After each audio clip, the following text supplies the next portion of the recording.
干！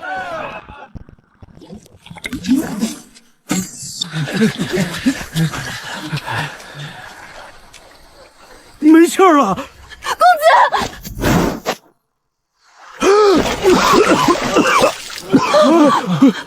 活了！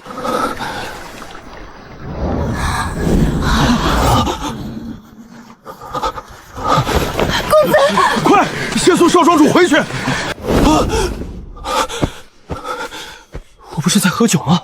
我去，给我干到哪儿来了？公子，你终于醒了。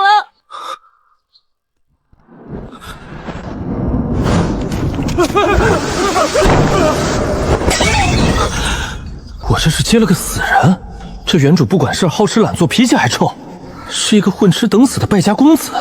这么大家业，让这货混成这样。公子，您去哪儿？看看他给我剩了多少家底。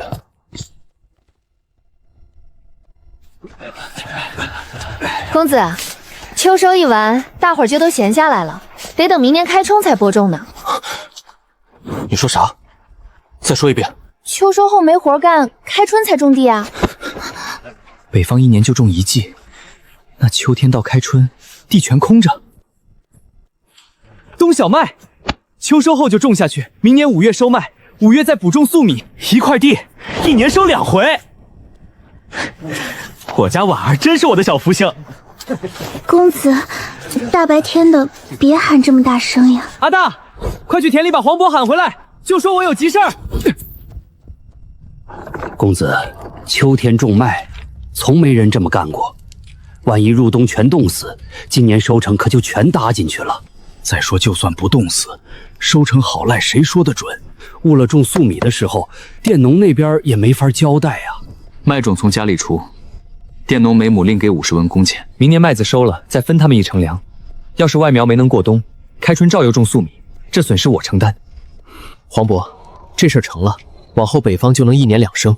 你算算，能多养活多少人？这可是名垂青史的大善事，老奴这就去召集佃农进城买麦种。1年2熟，这大唐我算是站稳脚了。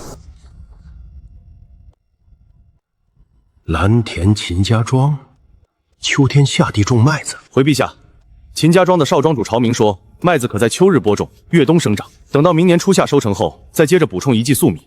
如此一来，同一块田地1年便能收成2次。如今消息已经传遍长安，只是众人都把这事儿当成笑谈。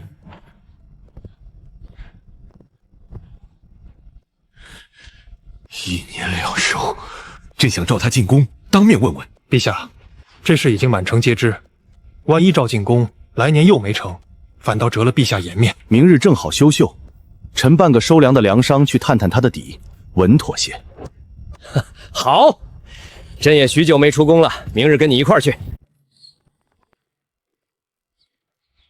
这椅子，我走南闯北大半辈子，还真没见过。在下姓房，这位李掌柜，我俩都是长安来收粮的。2位掌柜别客气，坐着舒坦，我翻古籍琢磨出来的。嘿，这背一靠，腰还真不酸了。大户人家里都没这玩意儿。先苦后头又回甘，这喝法我头回见。昨儿婉儿刚炒的新茶，2位尝个鲜。秦公子，不瞒你说，我家里也有几处庄子，你这秋耕来年真收得了？10成不敢说，7、8成把握还是有的。秦公子这把握到底打哪儿来的？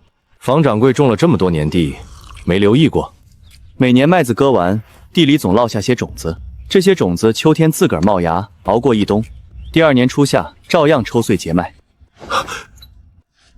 你是说秋种的麦子真能活着过冬？李掌柜要是信我，回去也在自家庄子上种一季，试试就知道了。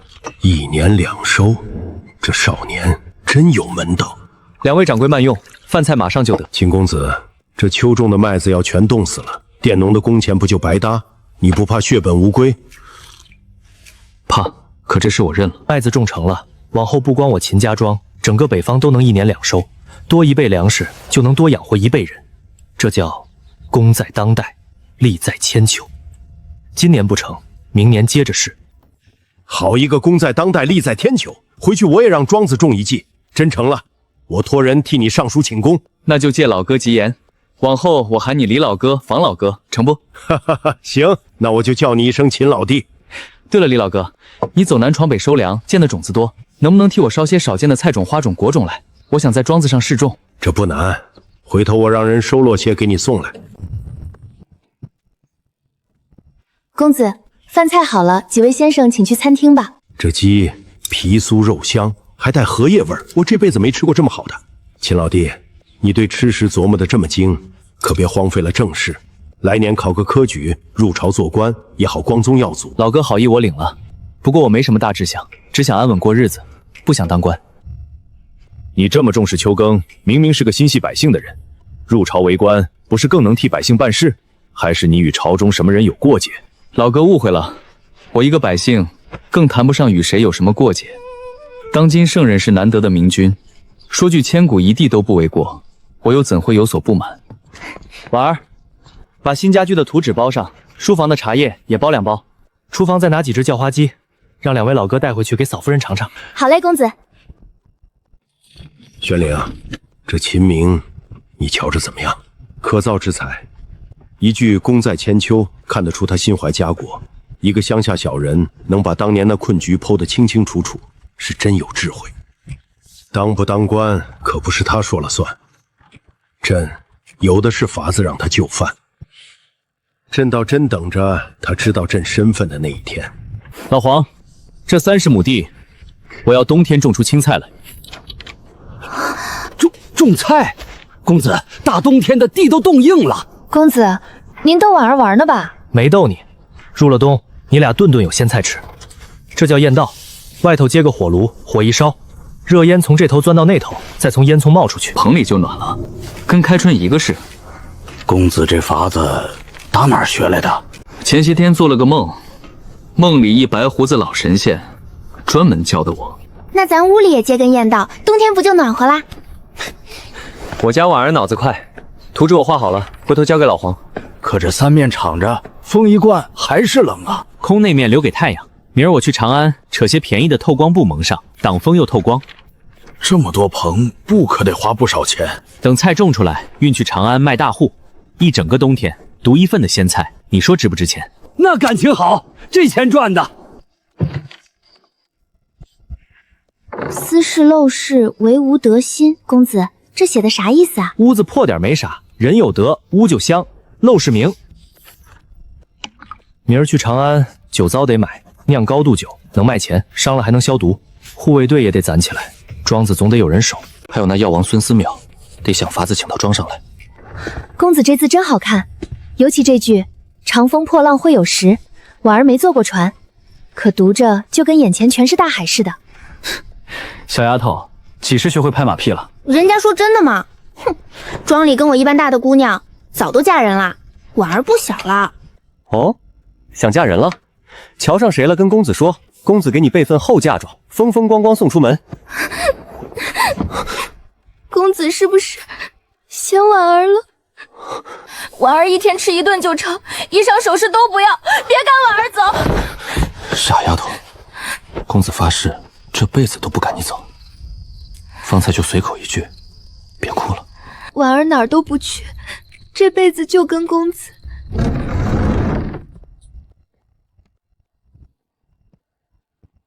二郎今日出宫，可有收获？手里拎的什么？好东西，晌午在秦家庄尝的，特意给你们捎回来。这茶入口有点苦，咽下去又回甘，是好茶。父皇，这茶就这么一点，喝完了长安哪儿买得着？买不着，就秦家庄有，是他家一个叫婉儿的丫头炒的。这茶独一份儿，卖到长安去是笔大钱。今年内库空得厉害，撑不到年底。皇家不是有几处茶园吗？拿出来跟秦家庄合伙做这茶。二郎，就这么定了。皇家自个儿开铺子卖茶，传出去怕要挨骂，说朕跟百姓抢生意，这买卖做还是不做？婉儿，大半夜的，你干啥？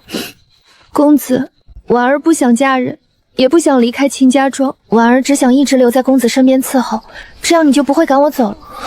吓我一句玩笑，他还当真了。傻丫头，公子答应你不会赶你走，快回屋睡觉。公子没有骗婉儿。当然没有，你在庄里这么多年，早就是自家人了，谁也不会随便把你送走。可村里跟婉儿一样大的都已经嫁人了。别人是别人，你还小，不用着急。以后想过什么日子，由你自己决定，谁也不能替你做主。嗯。你这手艺越来越像样了。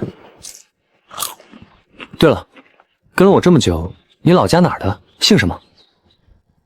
婉儿老家在江南，本是书香门第，后来发大水，爹娘带我往北投奔亲戚，一路要饭走到长安，爹病死了，娘也跟着去了。那亲戚转脸就把婉儿卖给了人贩子，是夫人把我赎回来的。你姓什么？家里还有别的人吗？婉儿本名萧清婉，阿翁说祖上是梁国的萧燕皇帝。萧燕，梁武帝的后人，这小丫头还是皇亲国戚。别哭了，往后有公子在，替你家人好好护着你。好家伙，这城墙一眼望不到头。公子，这就是长安，小的头一回来。进城直奔西市，阿大你带人去买酒，我带婉儿掏种子。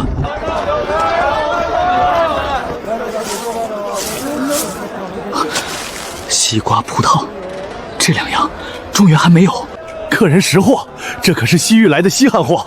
黄瓜、菠菜、茄子的种子也一并给我包上。公子，这些种下去真能长出吃的？能，明年这时候，长安独一份的鲜菜就出在咱庄子上。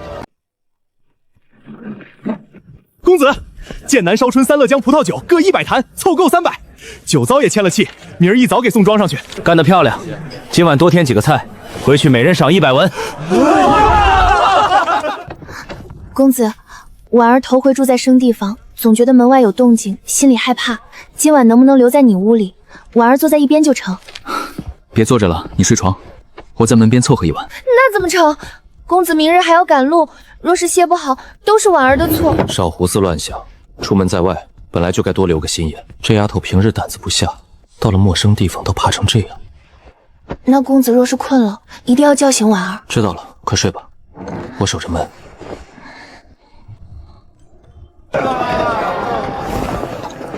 再卖不出去，就带族人去扛活，攒够路费回山里得了。公子，你看，那蘑菇好大，那萝卜也长得怪。靠，这哪是蘑菇？千年灵芝，还有野山参。老哥，这些咋卖？这蘑菇200文，这参300文，血耗100文。你统共多少？我全要了。全要？俺这一麻袋可不少啊！全要。往后你再有这些，别在这儿摆了，直接送我家蓝县县秦家庄。公子是好人，俺们黑水木户的翻山过河才到长安，没人识货，钱都快花光了。识货的这不来了吗？往后有难处就来秦家庄找我。阿大，这袋是救命的宝贝，抱回客栈锁好，磕了碰了，我唯你是问。小的这就去，保准一根毛都不少。走，扯布去。客人你好，小人姓郭，在这行干了20年，想买点啥？布，要薄的，透光。针脚密还不透风那种，有没？这个多少一匹？这可是南方好麻线织的，200文一匹。老郭，别拿我当娃娃，这么薄，分明是下布，针脚又密，透气差，压库房卖不动了吧？公子好眼力，不瞒您，实价150文。你这有多少？不多我全包。不多，才2000匹。成，2000匹全要，再便宜点。送蓝田秦家庄。秦公子当真？2000匹，没跟老夫说笑。真的，你做不了主，问你东家去。商量好了，120文一匹，240贯。公子要成，今儿就签契，明早送府上。公子先前不是还说要买下人？小人这儿正好有个特殊的。咋个特殊法？一个50来岁的老兵，早年是随军，征过高句丽。他要带2个女人一块卖，一个20出头，一个13、14，非要卖进同一家。说那小姑娘病了。老先生，我姓秦，蓝田人，府上正缺个护卫教习，你的条件我都听说了，带2个人一块入府，给那小姑娘治病，对吧？公子，当真肯应？肯，我这就派人去请神医孙思邈给他瞧，治不好，我还你们自由身，白纸黑字签进契里。容老夫回去跟他们商量商量，魏时初去蓬莱饭馆答复公子。都卖了还护着个病丫头不撒手，这老病有情有义。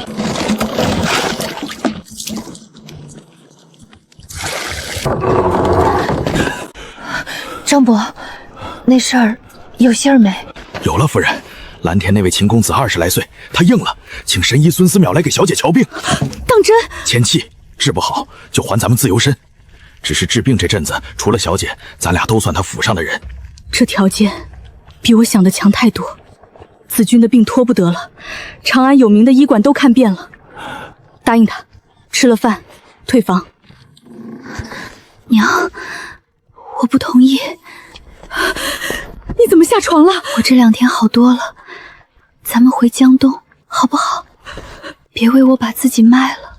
我不想因为我害您跟张伯搭上这辈子。傻孩子，娘不能眼睁睁看你一天天瘦下去。你好好的，娘做啥都值。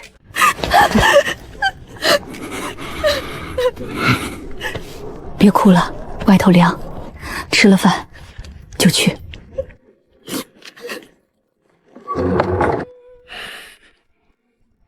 那炒茶的买卖，朕心里没底。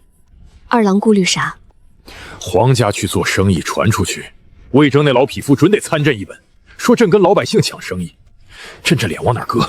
自打你管了内库，你这裙子就没遮住过脚面。二郎放心，内库、黄庄、城里的铺子一直是臣妾在打理，这买卖臣妾出面就成。挑个日子，你带臣妾去趟秦家庄，茶的事臣妾亲自跟那秦公子谈。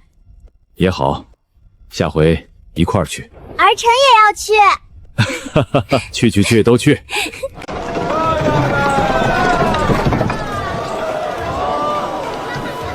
公子，都快未时钟了，那老者不会放咱们鸽子吧？再等等，瞧，来了。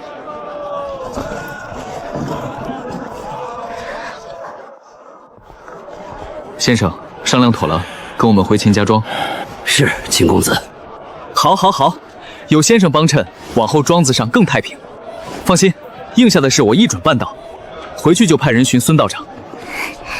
这2位是先生家眷？不瞒公子，老夫本是萧府的下人，只因小姐病得重，实在没法子，才出此下策。这是萧禅熙夫人，这是小姐杨子君。萧夫人，杨姑娘。这小姑娘瞪我做甚？公子，那位小姐好像不太待见你。病着呢，随她。上车，回家。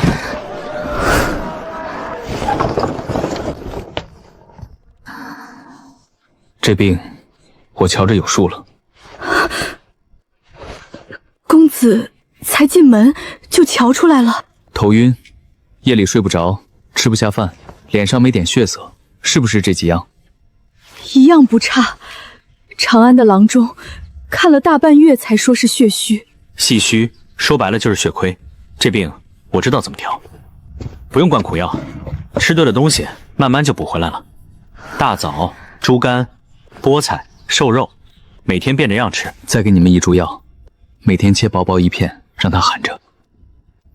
就这么厚，多1分都不成。补过了头，反倒伤身子。公子若真能治好小女，禅熙愿一辈子侍奉左右。哎，别这样。还有，往后别自称奴婢，我府上没这规矩，报名字就成。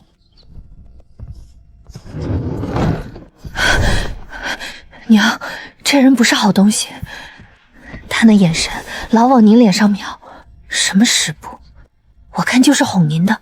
君儿，娘晓得你护着娘，可这一路看下来，他不像坏人。他若真有别的心思，也不必如此周全。咱们如今都在秦府安身，他若想为难，何必费这么多心力？左右每天都得吃饭，先照他说的试几日，看你身子有没有起色，成不？这么晚喊大伙来，实在没法子。明天好几批货从长安到，得有人接。黄伯，明天牙行送猪仔家群来，大棚边上你带人搭个养殖场，往后大棚、养殖场都归你管。这是章程，缺啥来书房找我。老奴省的，公子放心。护卫队交给你俩，张博当教习，练体能、棍棒、骑术；阿大做队长，管日常。先招100人，招人的时候把悬赏100贯寻孙道长的信儿一并放出去。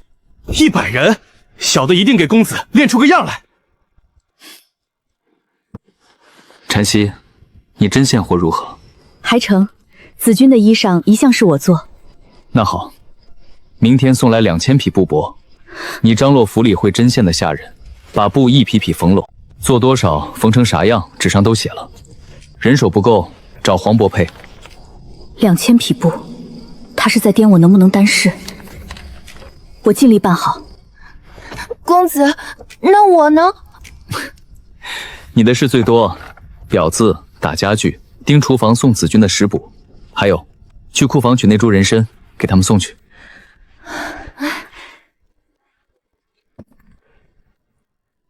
公子说的药就是这个，每天切薄薄一片。君儿，先试几日。娘，哪家郎中随手就送这么大一株参？这是人参，我见过。张伯，你说什么？当年东征高句丽，北边部族进贡给内卫的就是这东西。快断气的人，含上薄薄一片，都能吊住一口气，撑到郎中赶来。你是说，君儿这病真有救？婉儿，你过来，让姨好好看看你。萧姨，怎么了？你老家是哪儿的？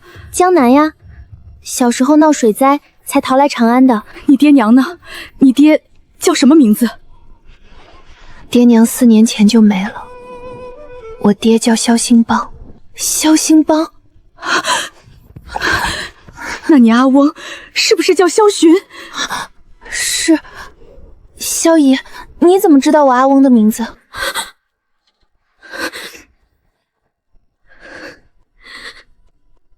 傻丫头，你看咱俩这张脸像不像？你爹是我堂兄，我是你姑姑啊。这些年苦了你了。我说呢，头回见你就觉得这么投缘，原来你是我表妹。找了这么多年的亲人没寻着，倒在这秦府认了亲，缘分呐。我得去告诉公子，这么大的喜事得让公子头一个知道。谁啊？公子，是婉儿。婉儿有件天大的喜事，想头一个告诉你。什么事啊？把你高兴成这样？萧姨认下我了，她是我亲姑姑，我又有亲人了。我招人办事，到吴亦娟帮你寻回了亲人，是桩大喜事。都是托公子的福，往后婉儿一定好好做事，不辜负公子和姑姑。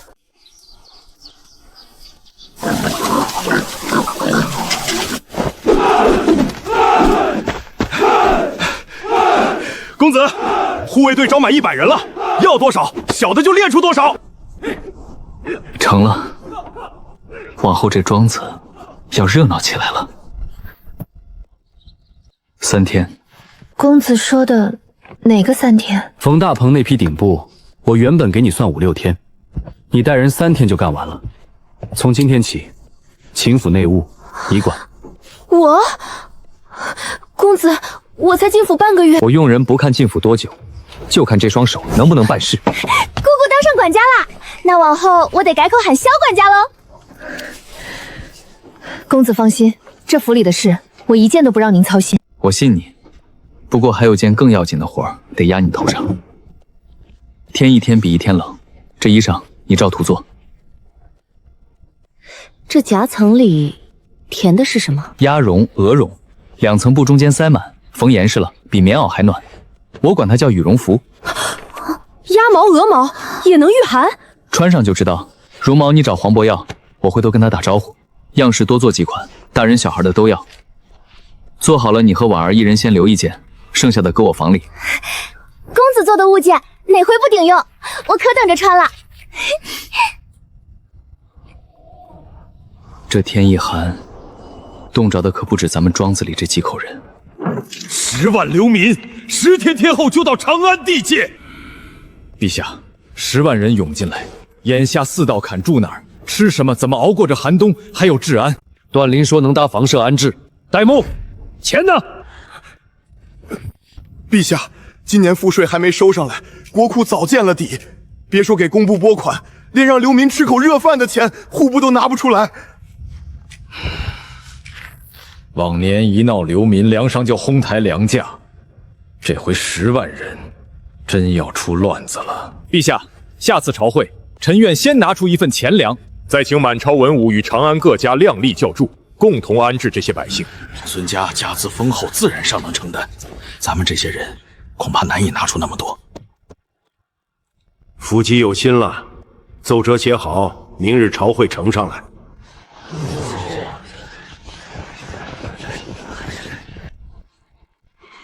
二郎，兄长替你顶了这么大的雷，明日朝上，怕是没几个人肯跟着掏钱。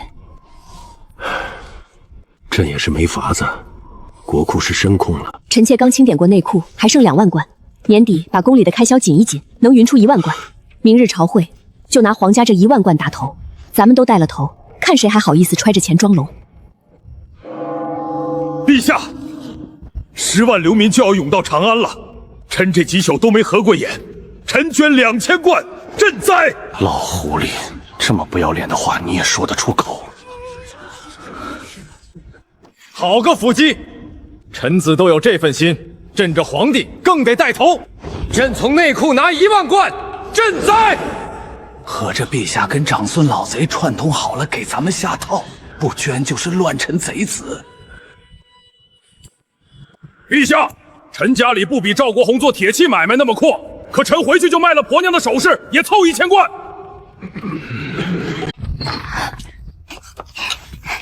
表姐，你找我啥事儿啊？这字是哪位大家写的？你帮我引荐引荐。远在天边，近在眼前，就是我家公子写的呀。诗和文也都是他自己做的。表姐，你都问3遍了，公子改家具、盖大棚、装壁炉，哪件不叫人惊掉下巴？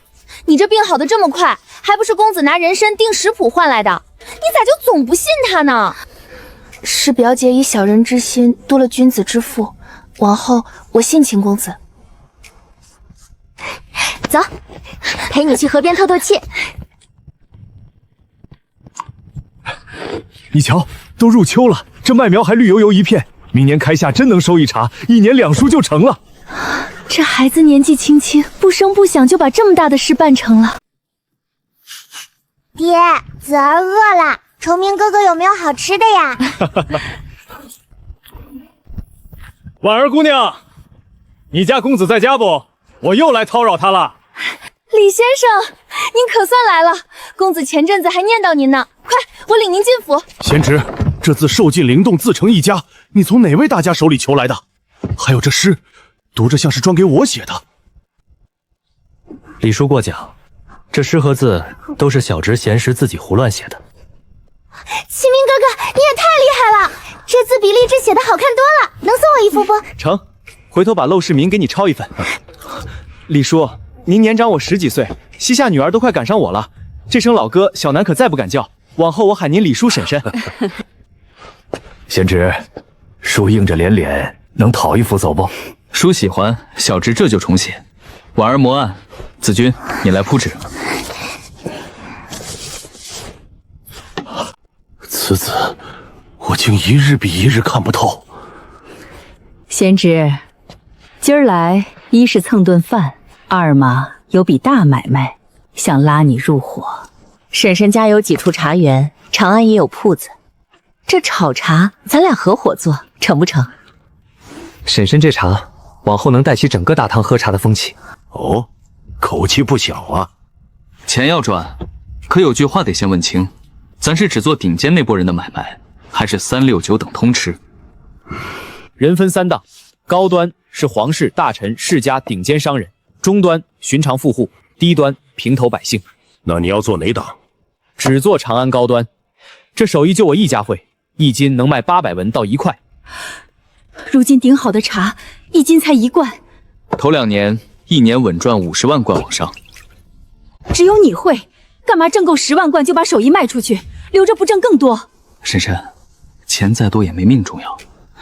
咱俩就是平头百姓，这么大块肥肉，世家勋贵为了钱什么都干得出来，轻则蹲牢，重则家破人亡。那朝里要是有人给你撑腰呢？说，您还没咂摸出这买卖多大？真敞开做，5年内咱2家就是大唐首富，到时候连陛下都得拿咱们开刀，闷声发财才是王道。不瞒贤侄，叔出身陇西李氏，跟当今河间渔王是打断骨头连着筋的远房堂兄弟。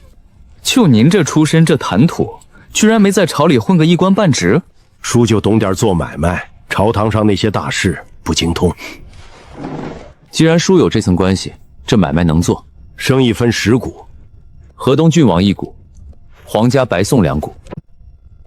白送皇家2股，为何？皇家有份子，来找茬的就少了。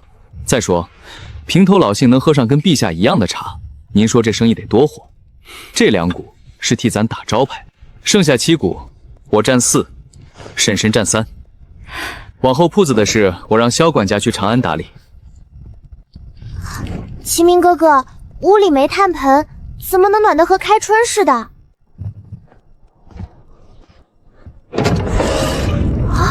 秘密全在这儿，壁炉烧火，墙里埋着烟道走热，一整个冬天，屋里都像春天。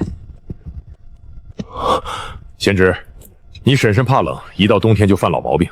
叔厚个脸皮，讨个人情，派几个工匠来学学这壁炉，成不？叔这是哪儿的话？人送来，我安排人教便是。饭菜已经备齐，请诸位移步。明明哥哥，那个橘子要吃那个。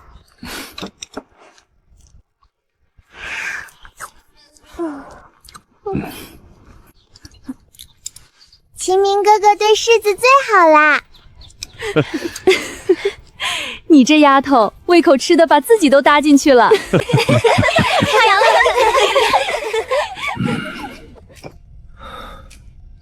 叔，打吃饭起您眉头就没松，粮食买卖出岔子了。河东大旱，颗粒无收，10万流民正往长安涌，城里粮商全在囤粮，流民一到，粮价怕要翻几10倍，得饿死多少人？叔恨自家粮仓太浅，压不住这价。叔放心，这价我有法子叫他涨不上去，就是得罪的人多，您扛得住不？叔怎么说也是皇族，你只管说。您手里留够5天低价卖的粮，其余的高价甩给别家粮商。再派人坐快船下南方，四处散布，长安粮价暴涨100倍。同时多租几条大船，找人扮成南方粮商，船舱里全装上沙子，等粮价一起来，让船开到洛阳，当众卸下粮袋，装车往长安运。路上故意翻一车，露出里调的真粮给人瞧。长安粮商一看运粮的车排成长龙，您说他们还敢囤着高价卖，只会抢着降价。贤侄，这计策天衣无缝，你这样的大才就该入朝为官。叔让河间郡王替你向陛下举荐。叔，上回就说了，小侄这志向真不在朝堂。你那是志向不在朝堂，分明是懒，嫌早朝起得太早。粮价压下去，人是饿不着了，可这10万张嘴涌进来，贤侄可有法子？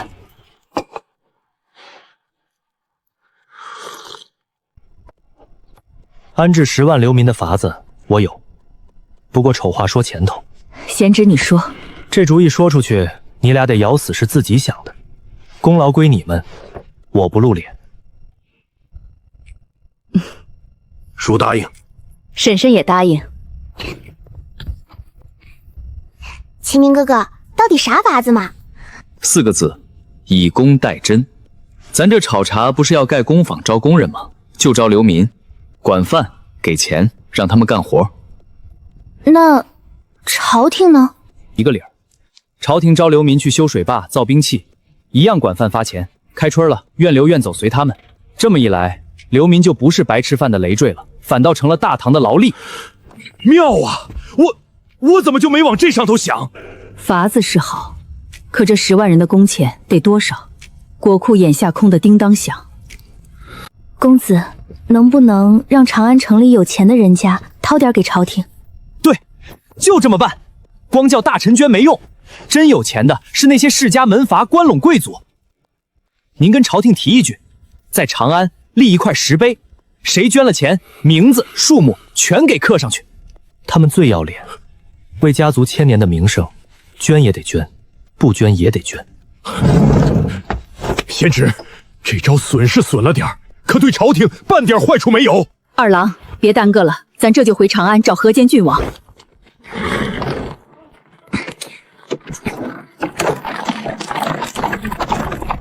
公子，李先生送的那些花草种子都堆在库房，您去瞧瞧搁哪儿。这是棉花。这一下看到了关乎国计民生的长远大事。禅姨，你晓得不？这是宝贝，有了它，往后咱们再不用挨冻了。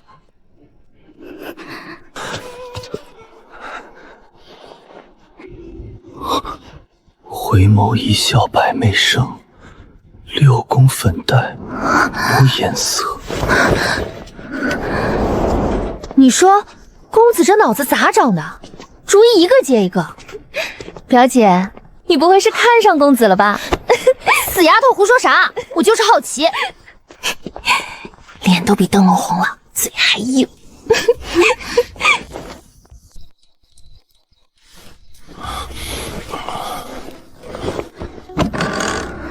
公子，今儿听你说起流民的事，婉儿忽然想爹娘了。当年你也是跟着流民逃到长安的。爹娘都没能熬过那段路。明儿一早，我陪你去坟前给二老上炷香。公子，你说真的？我什么时候骗过你？那婉儿先回去准备，明早在院门口等公子。去吧，早些歇着。陛下，这法子一出，我户部再不愁空库了。献策的是哪位大人？臣得当面谢他一声。他呀，还没入朝，朕偶然认识的。以工代战，力备筹资，这般心思，应该是那位秦小庄主吧？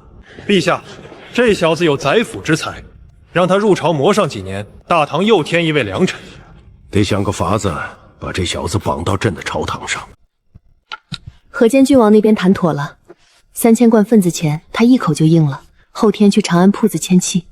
辛苦你了。秦明那小子死活不肯入朝，我想了个法子，把他绑过来。江都，那不就是扬州吗？禅姨，你打小在扬州长大，隋炀帝是在扬州没的吧？公子，前朝的事私下别议论，让官府听见要出事的。咱都是自家人，我就好奇，他是自尽还是被宇文化劫杀的？原本是想赐酒了结，乱军没有答应，最后还是死在了令狐行达手中。公子，我只想问一句，前朝皇帝当真像世人说的那般不堪吗？我不觉得，史书都是赢家写的，凭一个人得看他做过啥。他开凿大运河，把南北连成一体，办科举，让平民也能当官，断了世家几百年的把持。能干成这2件事的，是有远见的皇帝，太急了。你俩眼睛咋红了？刚进了针锋，沙子迷了眼。陛下，这么多年，总算有人懂您了。别哭丧着脸了，我给你们讲个故事。白雪公主。公子讲的故事最好听。白雪公主胜遭雪落。那个文醒公主的世子，不就是救我命的公子吗？公子，主子让奴婢捎句话，明日请您去长安铺子签契约，河间王爷也到场。婶婶怕冷，备几件羽绒服。李叔和河间郡王各送几坛六酒。禅曦，四字那件羽绒服还没做，连夜赶出来，明早装车。讲个西厢记哄他，倒把人讲睡了。靠稳点，别再摔了。公子，我睡迷糊了，对不住。快到春明门了吧？正好进城办正事。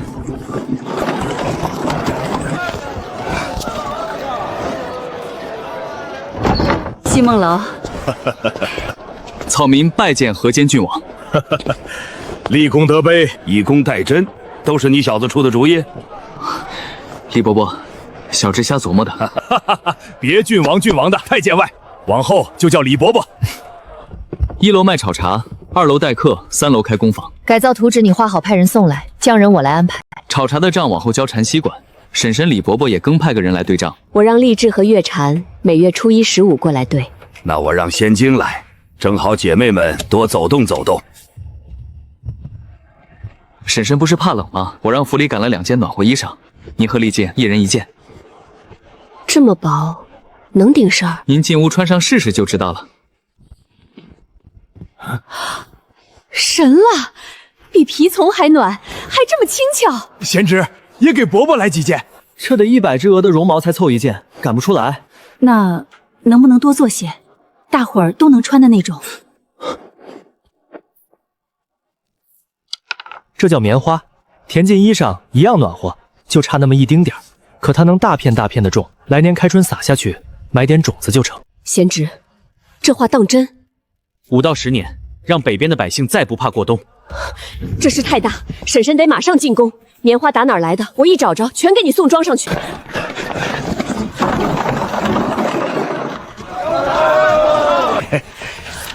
安济桥，这不就是赵州桥吗？秦公子，那老头60多了，买回去可干不动活。先把他叫来。李老先生，安济桥真是您造的？我要建工坊，您来当总管，工匠怎么配您说了算。有一样，酒管够。酒管够？那这条老命就是你的了。老郭，我跟河间郡王合伙开茶楼，缺个掌柜，1月10贯，干不干？跟河间郡王做买卖，干，这就跟您干。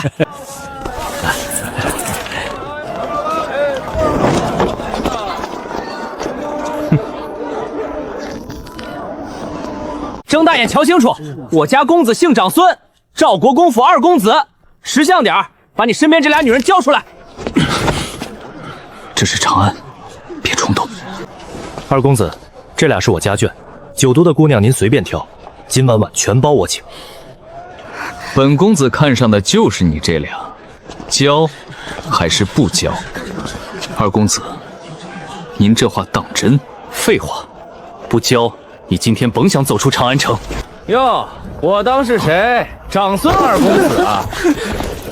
大白天抢民女，你眼里还有王法没有？程叔墨，你别血口喷人，我就跟他们聊2句。多谢兄庭出手，在下秦明，怎么称呼？小事，程楚曼，家父卢国公，程咬金的儿子，这交情判定了。对程兄是顺手，对我可是救命。今晚我做东，请程兄喝一杯。巧了，我正想喝呢。走，秦兄弟，快坐。啊，这傻酒冲成这样，我自己酿的，烈得小口抿，别呛着。好家伙，我以前喝的那都是水啊！喜欢就好，往后想喝去蓝田秦家庄找我，管够。冲你这句话，你这兄弟我认了。在长安谁不长眼惹了你？报我名字，来走一个。今天不醉不归。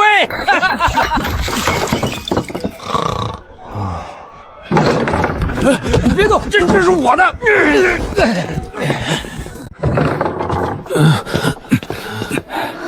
阿大，公子没事吧？没事儿，程小公爷太能喝，公子陪着多喝了几杯。他是为了帮我才得罪长孙家的人，这份恩情我一定会记住。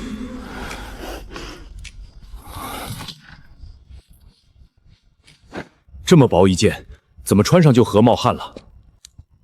二郎，秦明做的暖衣，我给你带了一件，暖不暖？岂止是暖，朕这会儿后背都热了。一件衣裳顶一盆炭火。我赶着回宫，就为这个。这袄里填的是鹅绒，一件要100只鹅，做不了几件。可秦明说这花能替，这花叫棉花，暖和只差鹅绒一丁点儿，可它能在咱大唐一片一片的种。你是说能种，能让天下百姓冬天都穿上这个？秦明说种子够，几年就成。每年冬天冻死多少人，朕记了10几年了。无蛇，老奴在。御花园那些棉花连根拔了，今天就送蓝田秦家庄，再传李君凡进来。末将参见陛下。御花园就那么几株，不顶用。这花高昌种的最多，你带人去把种子给朕收干净，明年春耕前送回长安。花多少钱动多少人，朕不问，办成了重赏。末将领命。都别绕弯子了，城外要立功德碑，战绩流民谁捐了钱，名字就刻上去。立就立，怎么不捐？李世民还能把咱们怎么样？郑兄糊涂，这碑戳在城门口，天下人都看得见，咱几家名字不在上条，或是捐的比商贾还少，百姓不得戳咱脊梁骨？这不明摆着逼咱们掏钱吗？让孙无忌那老贼想出的损招，可恨！够了，叫你们来是拿主意，不是骂街的。户部我打听过了，皇室捐1万贯，长孙无忌捐2000贯，属他最扎眼。咱们每家捐2500，压他一头就行。2500，这账没法跟家里交代。急什么？流民一进城，粮价准涨。今天捐出去的，回头翻他几10倍。哟，小娘子想通了，自个儿找上门来了，算你识相。走，随本少爷回院子。逆子，这是你姑母皇后娘娘的贴身宫女。那更好啊，我明儿就求姑母把她赏给我。赵国公，皇后娘娘还等着呢，请吧。爹，进宫干嘛？爹！长孙焕，大白天抢人家姑娘，你胆子不小啊！姑母，侄儿知错了，侄儿真知错了。娘娘息怒，这逆子的错臣认，回去就罚他闭门思过，抄1000遍家规。就依兄长。逆子，还不谢过你姑母！谢姑母开恩。往后长孙家的子弟再敢仗着门第欺负百姓、调戏良家女，本宫绝不轻饶。臣记下了，往后有人再敢胡来，不劳娘娘动手，臣先打断他的腿。娘娘，焕儿冲撞的那位公子是哪家的？要不臣带着逆儿登门赔个仆是？他不是哪家公子，身份本宫不便说。兄长只需记着一句：以宫代朕那条安置流民的计策，就是出自他手。竟是他！往后遇上他，交不成朋友，也千万别结仇，赔罪就免了。齐明哥哥没事就好。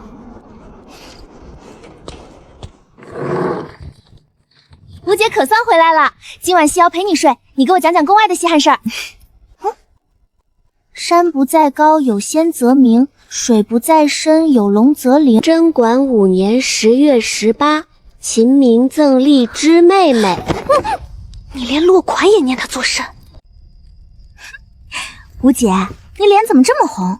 该不会你喜欢上这个秦明哥哥了吧？六妹妹，你再胡说，姐姐真不理你。好姐姐，我错了，你让我睡这儿嘛。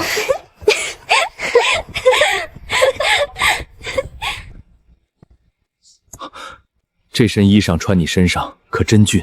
秦明又给陛下送了几坛酒，臣妾给二郎斟一杯，解解这几日的乏。好酒，这哪是酒，分明是一团火！痛快，还剩几坛？一共6坛，方才开了1坛，还剩5坛半。明日你挑4坛送去父皇那儿，再照父皇的身量，也给他做一件这暖衣。这么冷的天，别冻着他老人家。臣妾明日就安排。一件衣裳暖了朕，1坛酒醉了朕。这小子，朕倒真想再会会他。公子，那《西厢记》你还没讲完呢。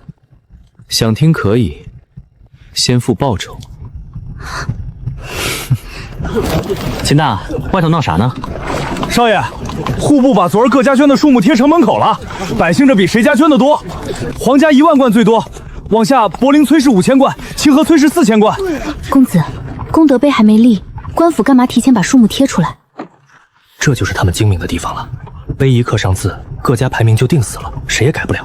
眼下先贴榜5姓期末，个个想压别家一头。你要是太原王氏族长，见崔家排你前边，坐得住吗？这是拿脸面逼他们掏钱，当官的可真够狠。柏林、清河2家昨儿就把钱补上户部了。回老爷，柏林崔氏5000贯，清河崔氏4000贯，都排咱们前面去了。个崔家，我本想刻碑前再补一手压过众家，倒被他们抢了先。去库房取7500贯，下午就送户部。这老爷怎么跟户部说？就说主家昨儿一听流民的事儿，早备下的捐款，今早才送到府上。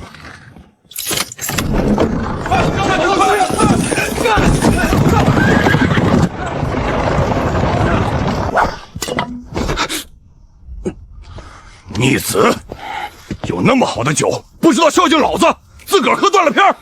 说，那台酒哪弄来的？爹，我真想不起来了。那酒后劲儿邪门，一坛下去我就找不着北了。想不起来，那就绑树上吹一天冷风，啥时候想起来啥时候放。夫君，楚墨到底犯了啥错？这大冷的天，你就不心疼他？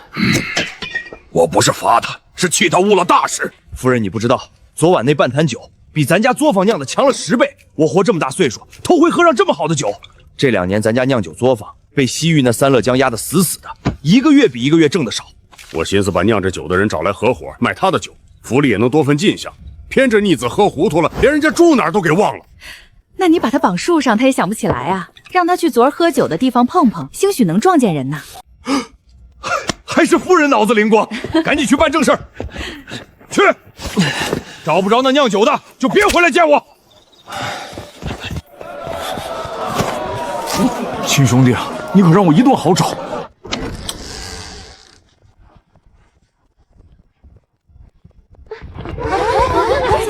长乐姐姐，这衣服哪儿买的？东阳也想要一件。这么薄，你们不冷啊？都静一静，这么多人一起问，让丽芝咋答？姑来问。丽芝，这衣服这么薄，你们几个最怕冷，穿着真不冷？回太子哥哥，这叫羽绒服，专为御寒做的，用料特殊，穿着可暖了。是城外一位隐士高人，听说母后怕冷，特意做来送父皇母后的。那能不能请那位高人也给咱们做几件？这料子难得，宫里都凑不齐，已经派人去找了，等料子够了才能做。皇后娘娘这衣裳又轻又暖，臣妾从没见过。听客儿说是为隐士高人所赠，不知这高人在何处？几位妹妹见笑了，这高人隐居城外，本宫也只见过一回，料子实在难得，等寻齐了，定给妹妹们也备上。娘娘可真是好福气，陛下心里到底还是娘娘最重。问不出来，今晚都去陛下那儿探探口风。劳驾，见过一个城外来的少爷没有？酿的一手好酒那个，跟凭空没了似的，人上哪儿找去？公子，回府后得先收拾一下卧房，这些事你安排就好。还有庄里的东粮、炭火和各院用度也该重新清点。最近府里添了不少人，原来的账目怕是不够用了。缺什么就告诉老黄，让他尽快置办。好，大棚那边也得多派几个人守着，免得夜里出了差错。还是你考虑的周全。既然管着府里的事，总得替公子多留意一些。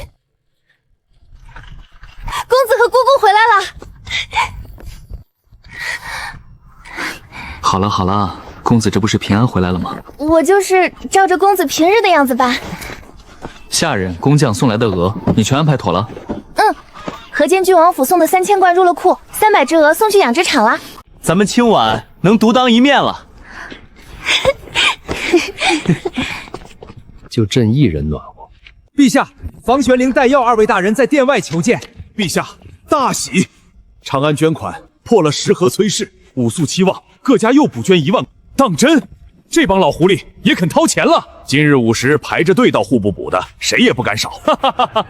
传朕口谕，功德碑加紧修，要立他个1000年不倒。陛下的意思是一排只刻1家？对，捐的多不算，还得看安置流民的功劳。这些世家眼高于顶，当年连太子求娶都不肯，如今拿捏在朕手里，正好挫挫他们的锐气。陛下，这幅字是谁的手笔？长风破浪会有时，直挂云帆济沧海。好诗好字，秦明敢管陛下叫李叔，这是什么来头？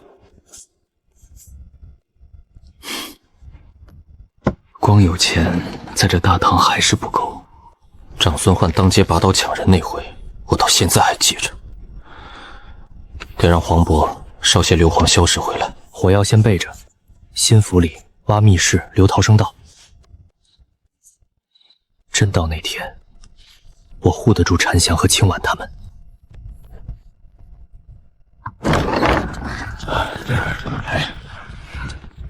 今天要安排的事，关乎咱秦府往后的家业。咱府上这阵子多了几条印象，可事儿也堆成了山。这些家底守不住，早晚被人惦记上。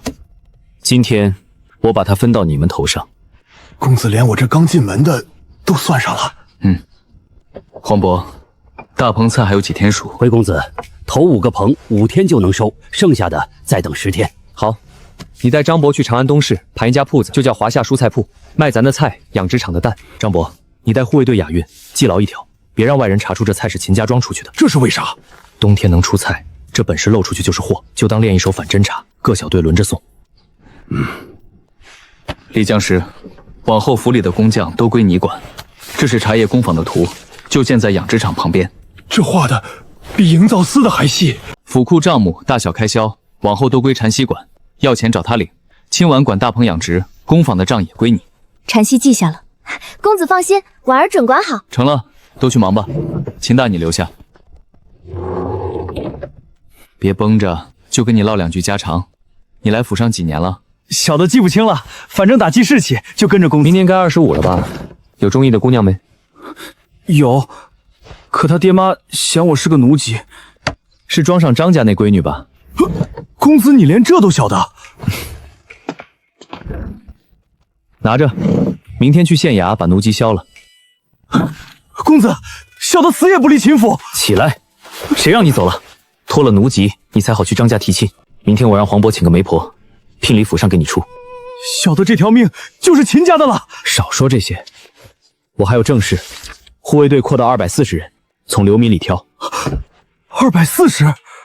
分10个小队，小队长的代号就用12生肖，再拿秦家庄的名义去长安城外施粥，一边舍粥一边招流民，有手艺的都给我带回府里。小的这就去办。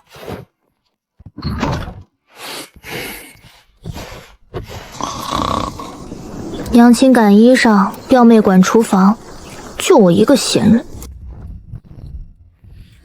公子，这件衣裳有人要绣龙。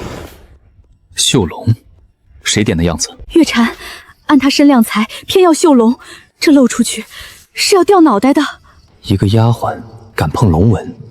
别慌，这龙不是给月禅的。公子的意思是？月禅是替李叔跑腿的，这件是李叔要献给皇上的。给皇上？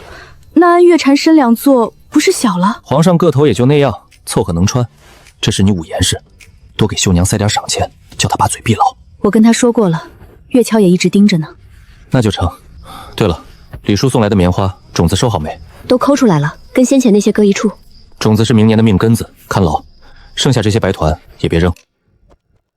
这么弹松了，纺成线就能做袜子，冬天套上的小腿袜搅不动。公子懂得可真多。先别走，咱茶楼的招牌也来写。写什么？西梦楼。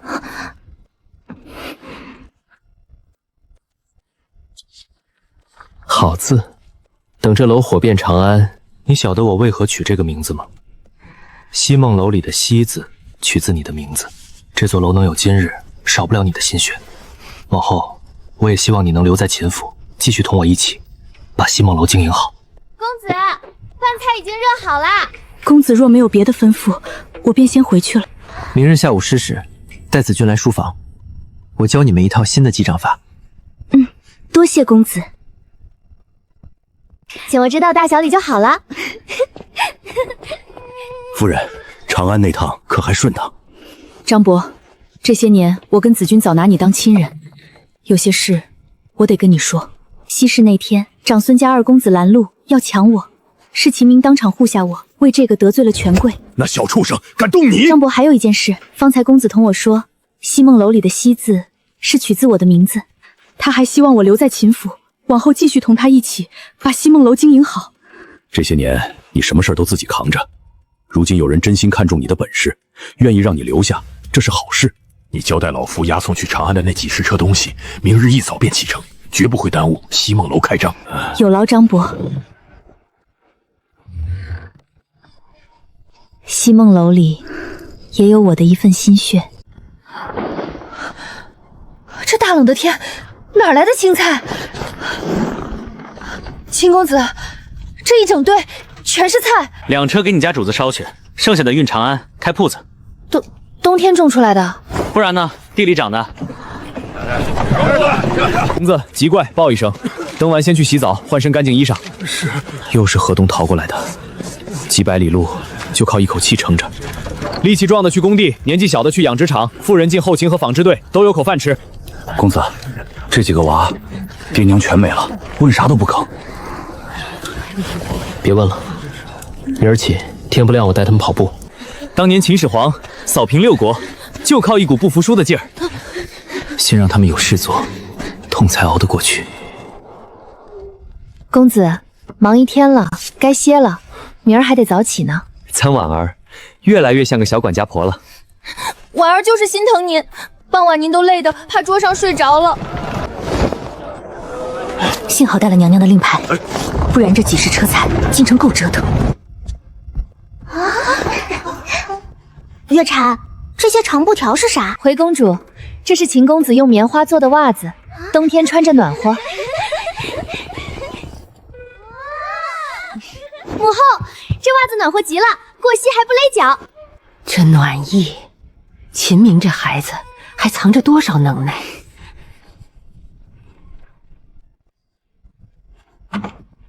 这大冷的天，哪来的新鲜菜？奴婢头回见也不信，掐了自己一把才敢认。娘娘，秦府今儿拉了几十车菜进东市，说明天就开铺子卖。秦公子还给您和陛下写了封信。冬日蔬菜开铺，白送帝家1成干谷。这孩子到底咋弄的？不成，我得赶紧告诉陛下。娘娘，托盘奴婢来端，跟上就是。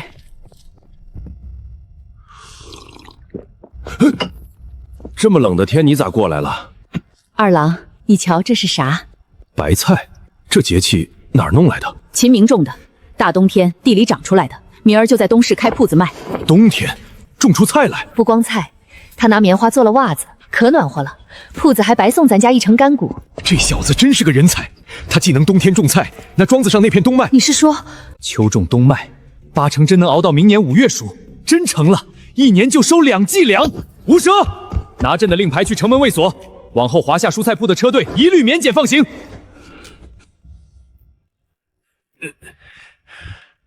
嘿，还真暖。传令军旗，再派人去高昌抢棉花种子，多带回来些。便是打起来，也不能空手回。好个臭名！白送我王府1成干谷，这冬天独一份的菜铺子，可是大钱。白送？哼，还不是想拿咱家当靠山。明儿开业，你替本王去铺子送份贺礼，帮着招呼招呼生意。太上皇，皇后娘娘带公主们来了，快到主殿了。都退下，就说朕在后殿沐浴。父皇，二郎寻了个奇人，做了这轻便又保暖的衣裳，特让儿媳给您送来。都退下，就说朕在后殿沐浴。父皇，二郎寻了个奇人，做了这轻便又保暖的衣裳，特让儿媳给您送来。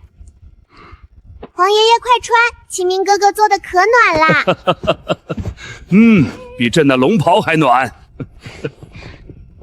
青衣暖炉冬菜，以工代字。这些事咋都绕着一个人转？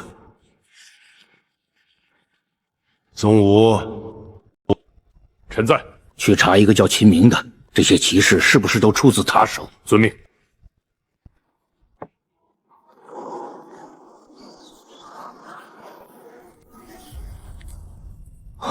这是你们自己做的？大哥哥昨天讲韩信背水一战，我们就用柴火和斧做了这些。把所有人都练成护卫，对我最有用。可他们各有天赋，我不能替他们把一辈子的路定死。住处可还安稳？粮食够不够？做工有没有难处？哪来的公子哥带着丫鬟来看热闹？这几日住的可暖和，孩子夜里有没有受冻？这就是收留咱们、给咱们饭吃的秦公子。秦公子给我们饭吃，给暖和地方住，还给挣钱的活路，大恩大德，我们一辈子都记得。都起来！我只是雇你们做工，双方是雇佣关系，不是主仆。明年开春，谁想回乡随时都能走，秦家庄绝不拦人。以后回了家，我一定给秦公子立长生牌，愿公子平安长寿。公子，月朝姑娘回来了，带了礼物，还有李夫人的一封信。她今日就回来，莫非离神有急事？请她进来。明日你带些酒回去，替我向李夫人道谢。公子，你怎么突然决定去长安？之前不是说暂时不去吗？今日下午眼皮一直跳，心里总有些不安。我想去看看铺子，再拜访卢国公府。公子，我同你一起去。你留在府里照看庄子，我带秦大他们去，办完就回来。愿意读书的学认字算学，愿意学手艺的跟工匠师傅，愿意当护卫的跟着秦大练身体。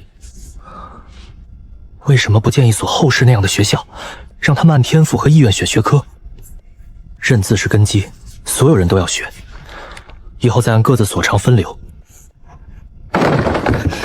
公子，工坊已经停工2天了，青砖短缺，新来的青壮流民全在等活干，咱们能不能自己建砖窑？砖窑可以建，明日选好地方就动工。需要多少钱？去禅溪那里领。多修几个窑，烧砖时留意看看青砖堆里有没有发红的砖。红砖？砖不都是青的吗？公子不懂窑火，却如此笃定红砖能烧出来，莫非它的造价真比青砖低？公子放心，只要有人见过红砖，我便单独给他一座窑研究。公子，明日去长安能带上婉儿吗？这次有正事，下次一定带你。那公子路上小心，早点回来。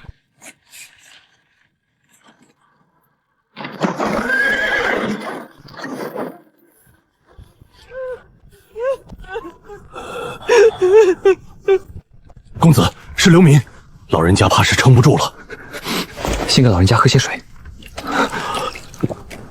文远，爷爷要走了，答应爷爷一定要好好活下去。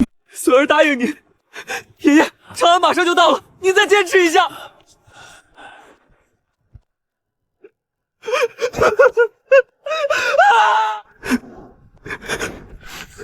留下2名护卫，先安置文远，并妥善收敛老人。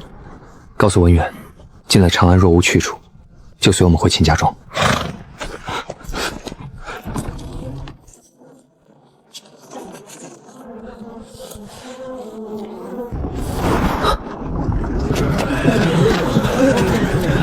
这不是电影，这是真的死在我眼前。停车！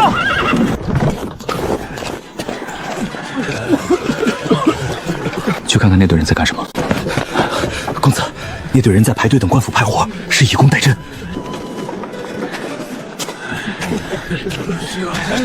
下去！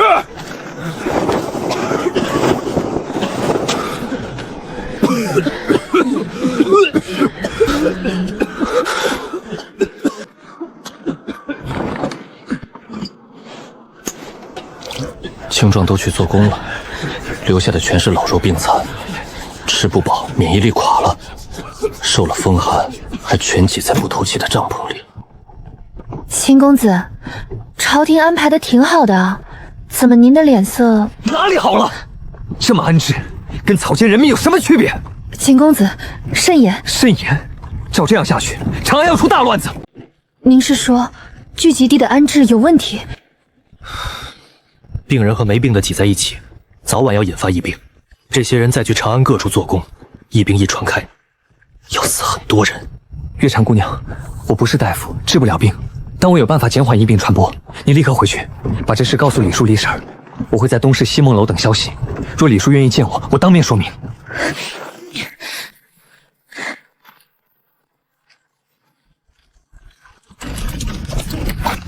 程兄，秦兄弟，我可算找到你了！你不知道大兄这几天找你找的多辛苦。别问了，快跟我回去，我爹要见你。秦兄弟，你可不能溜。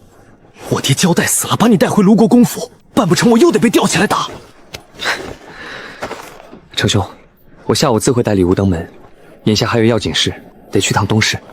那我陪你去，办完事我押着你回府。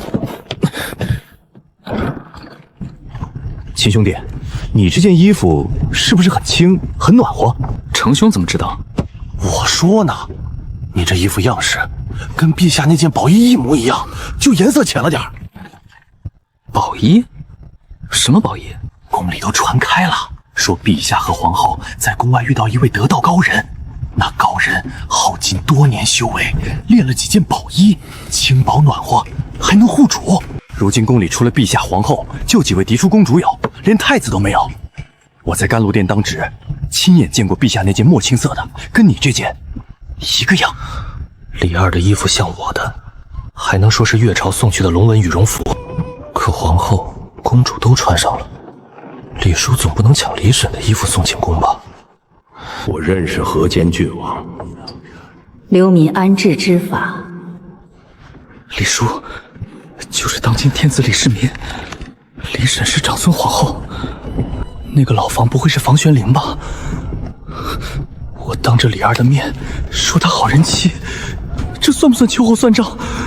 这宝衣真神了，大冬天穿上都能出这么多汗。程兄，这衣服是我家里做的，比寻常衣裳暖一点罢了，跟陛下那件像，纯属巧合。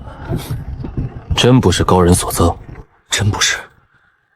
程兄，小弟求你一件事，莫要跟任何人提我这衣服和陛下相似，这个人情小弟记下了。放心，我程楚墨的嘴严实。李叔就是李二，他之前就想拉我给朝廷效力，大唐的官不好当，那些官场弯弯绕我一个都不懂，进朝堂没几天就得进大牢。以后必须跟李二保持距离，绝不能让他知道我已经识破他的身份。万一他投鼠忌器，把我拉入伙，我这小身板扛不住。过几天去秦家庄打打牙祭，还得看看那小子怎么把菜种出来的。皇后娘娘驾到！观音医何事如此着急？陛下，臣妾此来有急事禀报。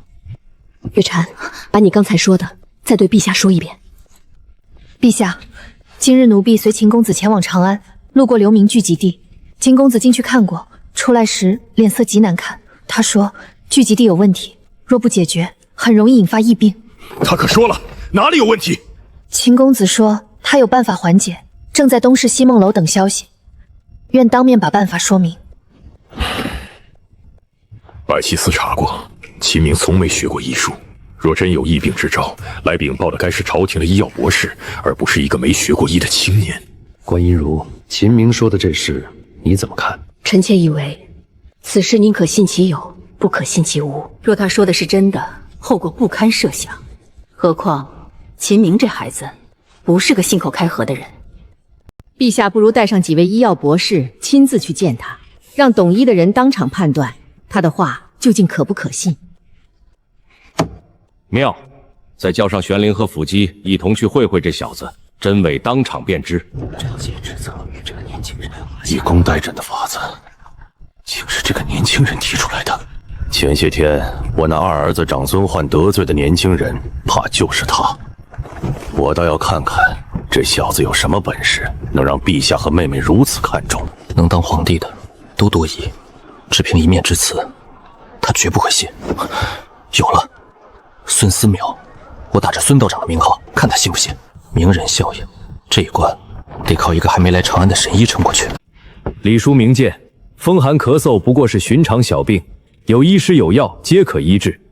这位秦公子怕是小题大做了。好，既然你也承认风寒咳嗽会传染，那我问你，若聚集地里有一半流民都染上风寒，需要多少医师、多少药材才治得完？流民不止在聚集地做工，还有人进长安内城。他们把病气带进城，长安百姓大规模感染，医师药材不够，你说能有几人挺过来？这个，还有，你说风寒能治，前提是有医师有药，还得有饭吃，有觉睡。可聚集地的流民长期吃不饱，身子虚，连个像样的窝棚都没有。这样的人染了病，你说是治得活还是等着死？李叔，小侄在帐外还看见那些流民大半很久没沐浴，衣服都没换过。若这些人里除了风寒，还有人染了别的病气，甚至有人得的是瘟疫，那就会一棒传开。王药师，秦公子说的瘟疫你怎么看？回禀，秦公子所言有理。以聚集地这般情形，除大规模风寒外，确有一定可能引发瘟疫。染病者需立刻隔离，亡者当火化，不可再任其混入聚集地。处理尸体之人也需隔离，另要增派医师药材。秦老弟，老哥有个问题想问。房叔恕罪，你有话尽管问，都是一家人。既然你是头一个发现聚集地不对的人，对着安置，你可有别的法子？小侄庄子上眼下也安置了400来个流民，除了隔离请医，进场先叫他们洗澡，用热水煮衣，屋里每日喷洒能杀死病毒的酒精，照顾流民的人，人人戴一块堵住口鼻的口罩。对呀，提前洗澡换衣，正能洗去身上病气。可这病毒、酒精、口罩究竟是何物？杀死病毒的酒精，这可不是这个年代该有的东西。贤侄，你没学过医，这些病毒、酒精、口罩，你是怎么知道的？他调查过我。李叔，这事我正想说。前些年我外出游玩受了伤，当时正巧遇见孙思邈孙道长，是他用酒精替我清了伤口，这些都是他教小侄的。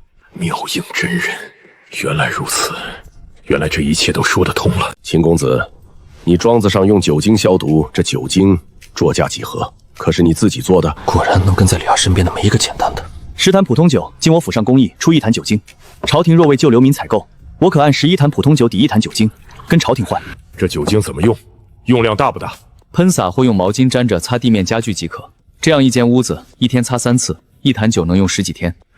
另外，医师接触病患后，最好用酒精擦手，消掉手上沾的病毒。秦公子，你身上可带着酒精，能否让在下看一眼？能，这瓶里装的就是酒精。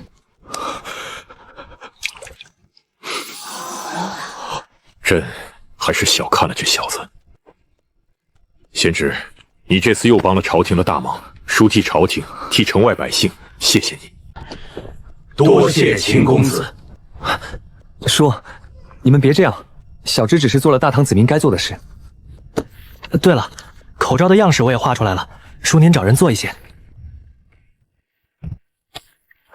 贤侄，你府上酒精还有多少？叔全要了，钱你说个数。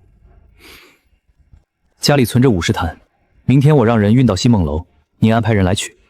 叔，有件事，小臣想单独和你说。这酒精还有一个用途没说，士兵战场受了刀剑伤，用它清理伤口，能避免发炎，加快愈合。战场真正死人的，多是战后因伤而亡。贤侄，此话当真？这可是关系大唐100万将士生死的大事。叔，小侄骗你干什么？您让那太医令拿酒精找几个伤兵试试便知。好小子，你越是不想当官，朕越有办法收拾你。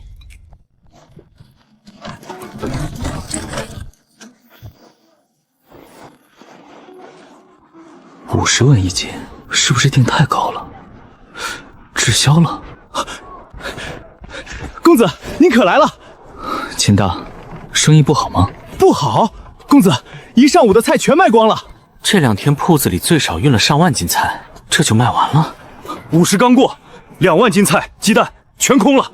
后来的人没抢到，差点把铺子拆了。长安人是真不差钱。公子好。程兄稍等，我处理完就随你回府。不急不急，你忙。这大冷天能吃上鲜菜，50万1斤，值。公子，您随我来。黄渤，坐。今天辛苦你们了。今天一共卖了多少钱？回公子，府上账房刚清点过，今天总共卖了1100贯。账目记清，除去开销和赋税，收益留3成，1成采买庄子必需品，2成先存来给河间郡王和李先生。原来河间郡王和李先生都占着铺子的份子。剩下7封，让张伯的车队搬回庄子。是，公子。听说今天有人闹事，长安太大了，好多权贵家的管事午后才得信，没抢到菜，仗着主家身份就要闹，全靠程小公爷和刘管家才压下去。黄渤，做块牌子立到门口，本店接受预定，交1成定金。出具凭证，次日凭证提货，订菜10斤送1斤鸡蛋，100斤送5斤，运不过来的说好晚1天交货。公子这法子妙，记不得高人，又能算准明天要运多少菜。长安城人傻钱多。陆国公，程咬金，这就是我爹。小子，秦明，拜见卢国公。颜值不必多礼，既是楚墨的好友，往后叫我一声程伯伯就是。这猛叫，这么好说话。那小侄就恭敬不如从命，程伯伯。这个年轻人面对当朝国公，怎么一点不慌？出自哪个世家？贤侄，你家住哪里？令尊可在朝为官。祖籍太原，现住蓝田县秦家庄，家父家母都是普通百姓，前年就过世了。爹，你可别小看秦兄弟，他不仅在东市开了火爆的蔬菜铺子，还和河间郡王一起开了茶楼。河间郡王李孝空，难怪这小子这么稳。贤侄还和河间王爷一起开茶楼。前些日子结识了一位做粮食生意的李叔，是皇室宗亲，也是通过他才结识了河间王爷。贤侄，既提到生意，上回你送出门那坛酒，老夫喝着不错。府上正好有个酿酒作坊，咱们合作一把如何？来了，这才是我今天进程府的正题。程伯伯与楚明兄一见如故，这生意小侄愿意做。爹，我说什么来着？秦兄弟够义气。哈哈哈，痛快！老夫出作坊，你出工艺，利润55分成，如何？贤侄，嫌少。程伯伯误会，只是小侄今日刚谈了一笔采购酒的生意，买家量太大，光靠咱们2家怕吃不下。贤侄放心，府上作坊几百号人，存酒不下几千坛，多大的订单，老夫都吃得下。程伯伯，小侄说的买家是朝廷，而且往后可能长期为军队采买。给军队采买酒，为何？从酒中提炼出酒精，用酒精清洗伤口，能救活战场上的伤兵。 20几岁的少年能给朝廷出防疫之策，还能救伤兵性命，楚墨这是从哪儿找来的妖孽？老夫替那些在战场上卖命的大唐将士，谢谢你。我也替大唐将士谢谢兄弟。程伯伯折煞小子了，快起来！既是朝廷采买，这生意得好好思量。贤侄，你有什么想法？直说。程伯伯，这么大的生意，咱们2家做，难免招人眼红，惹来祸事。小侄有个想法，不如让皇家入股。好小子，拉陛下入伙，既保平安，我老程还能在陛下面前刷一波脸。妙！明日下了朝会，老夫亲自去找陛下说。不过贤侄，光咱们2家搭上陛下还是不稳，老夫想再拉几位朝中同僚一起入伙，你可介意？一切但凭程伯伯吩咐。程伯伯这边谈妥了，往秦家庄送封信便是。秦兄弟，你刚来就走，太不给我面子了。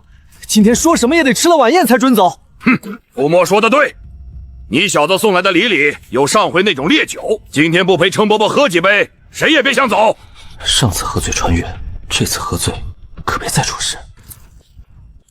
夫君，晚宴已备好了。哈哈哈哈哈！贤侄，这是你程伯母。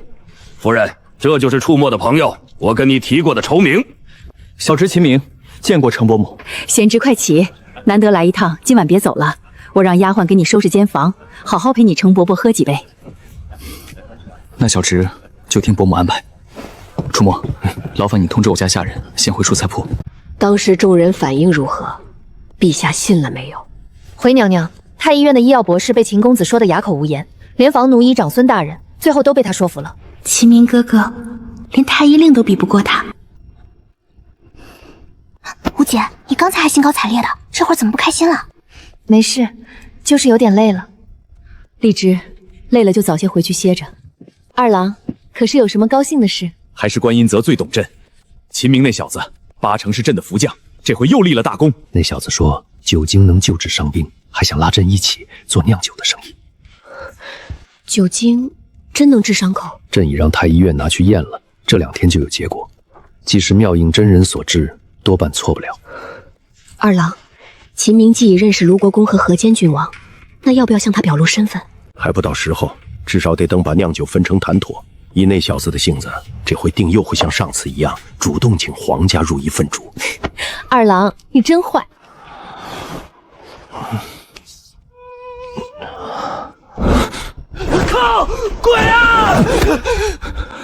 秦兄弟，你终于醒了，是我啊！程兄，我这嗓子怎么也哑了？秦兄弟，你醒了！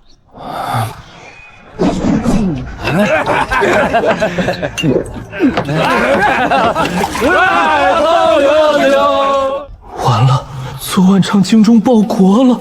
两位兄弟，小弟昨晚除了唱歌，没说啥，没做什么出格的事儿吧？没有，你那歌唱的太带劲了，我爹、我大哥还有我，全跟你一块嗨了。狼烟起，江山北望。后边怎么唱来着？秦兄弟，我一大早等你，就是要你教我这首歌。两位兄长饶了我，哥下次再唱，我得先去趟茅厕。程兄，家中还有要事，小弟这就告辞回庄。不行，今早家父上朝前特意交代，一定得留你吃了午饭再走。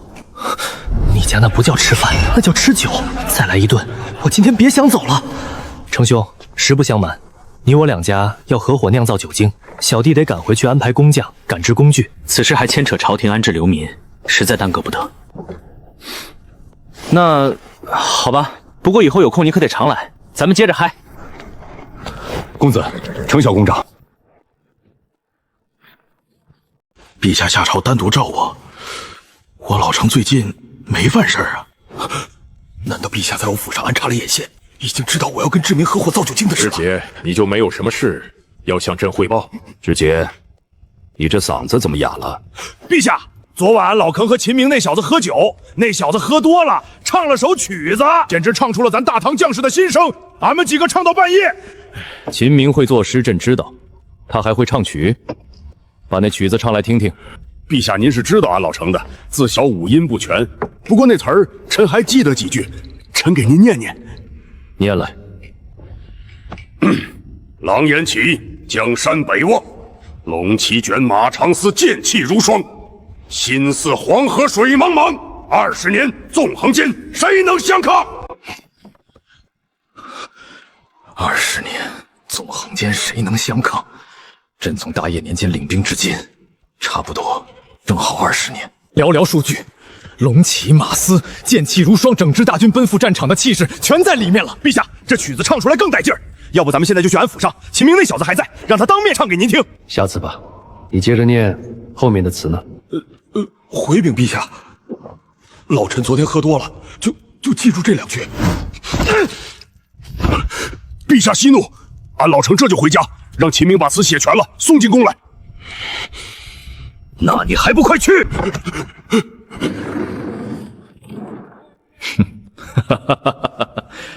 秦家庄那流民安置点，明天朕倒要亲自去看看。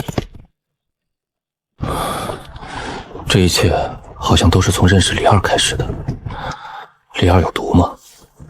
我只想安稳过日子，才2个月，怎么就揽下这么多事？公子到家了。公子，您终于回来了。姑姑和表姐去了炒茶锅坊，要婉儿派人去请他们回来吗？不用，工坊的事要紧，先回府。准备热水和醒酒汤。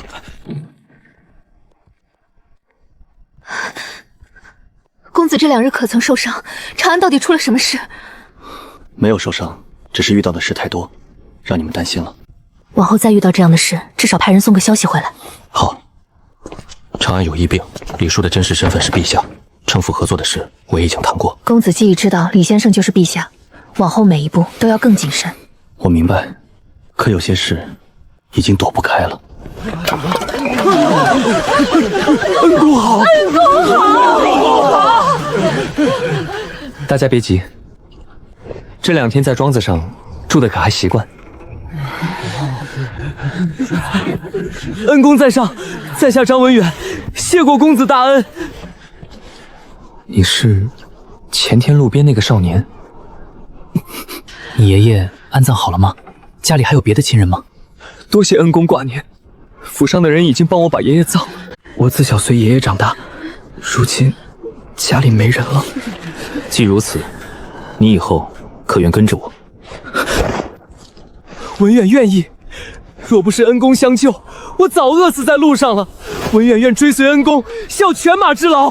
秦府护卫队工钱最高，一人进去，全家都能吃饱。听说秦府冬天还能种出菜，运去长安卖，赚翻了。以后你就叫我公子吧。我先带你去个地方。公子，你这2天怎么没来？公子，今天是来给我们讲故事的吗？公子，你吃早饭了没？我今天给你们带了个新朋友，他叫张文远，以后跟你们一起过。过几天我请几位教书先生来教大家读书识字。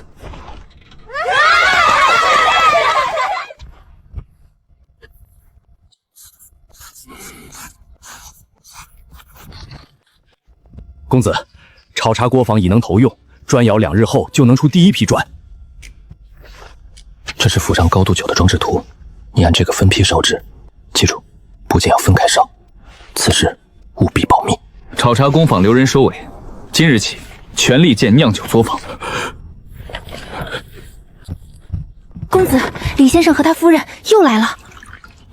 李二，他怎么又来了？当皇帝这么闲吗？影视剧里说他天天批奏折到半夜，果然都是骗人的。人在哪儿？月蝉姑娘正带着他们在流明安置点。走，去安置点。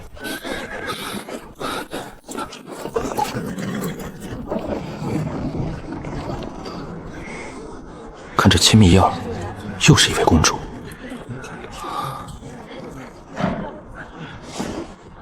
小侄见过婶婶，见过荔枝妹妹。荔枝见过秦明哥哥。贤侄，给你介绍下，这是荔枝的妹妹西瑶。西瑶见过秦明哥哥。李淑人呢？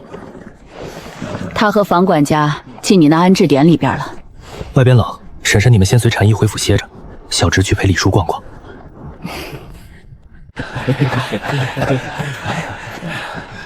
李叔，您来也不提前说一声，小侄好在庄上等您啊。哎，这不是把你前天说的事儿跟朝廷汇报后，河间郡王让叔来了解下具体情况，叔心急，忘了通知你。朝廷汇报，我们只是认识朝中之人，无需多礼。这里少说安置了1000人，房子盖得又快，人穿得干净，连疫病都防到了。朝廷倾一国之力，都未必做得这般周全。他一家就办成了，这小子无论如何得弄到朝堂上。李叔看完了，婶婶已经先回府了，咱们也回去歇歇。好，去你府上。知姐，咱们背着陛下来找秦明谈买卖，事后被陛下知道，如何是好？二哥，俺老程办事你还不放心？咱这就是提前认门儿。对，认门儿，顺便瞧瞧那小子的茶叶作坊。茶叶作坊又是啥？炒茶生意就是把茶叶炒制成新货，送到铺里售卖。老夫1文钱没出，白得了华夏蔬菜铺1成立，1斤50文，供不应求，赚钱比抢钱都快。这回酿酒作坊的分成，咱得赶在陛下前头，先把比例谈死。贤侄，叔听河间郡王说，你前天在卢国公府唱了一段曲子。那天喝多了，让李叔见笑了。那词很好。狼烟起，江上北望，龙旗卷，马长嘶，剑气如霜。完整的词是什么？可否写下来让叔一观？贤侄，写出来让我们一起看看。好，禅曦，帮我磨磨。秦明哥哥，荔枝帮你磨磨。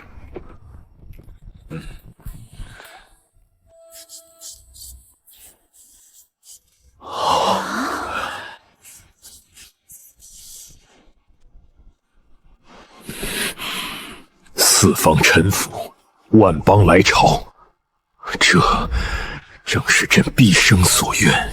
贤侄，这幅字婶婶很喜欢，落款也写上，回去裱起来。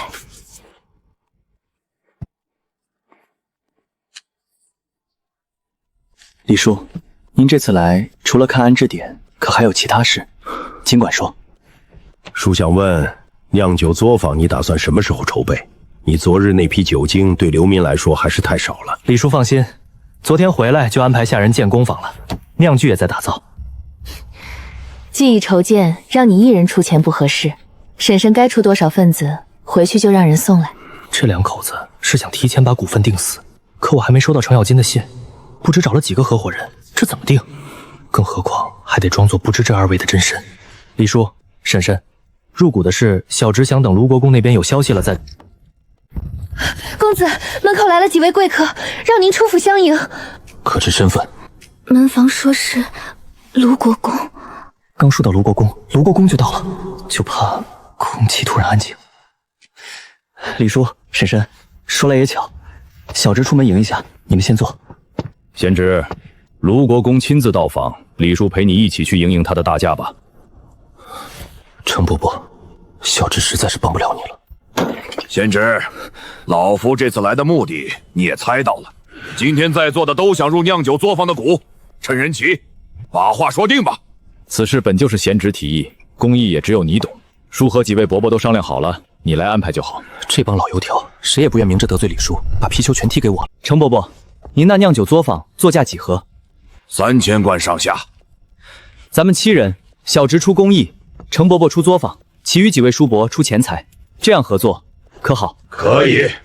这生意大，涉及军队和朝廷，小侄想无偿给皇家2成份子，一来是保证，二来有皇家做后盾，往后没人敢强取豪夺。难怪陛下要藏身份，这样能多占份子，技高一筹啊！皇家2成，我和程伯伯各1成半，剩下5位叔伯1人1成，1成2000贯，没问题。今天就签契约。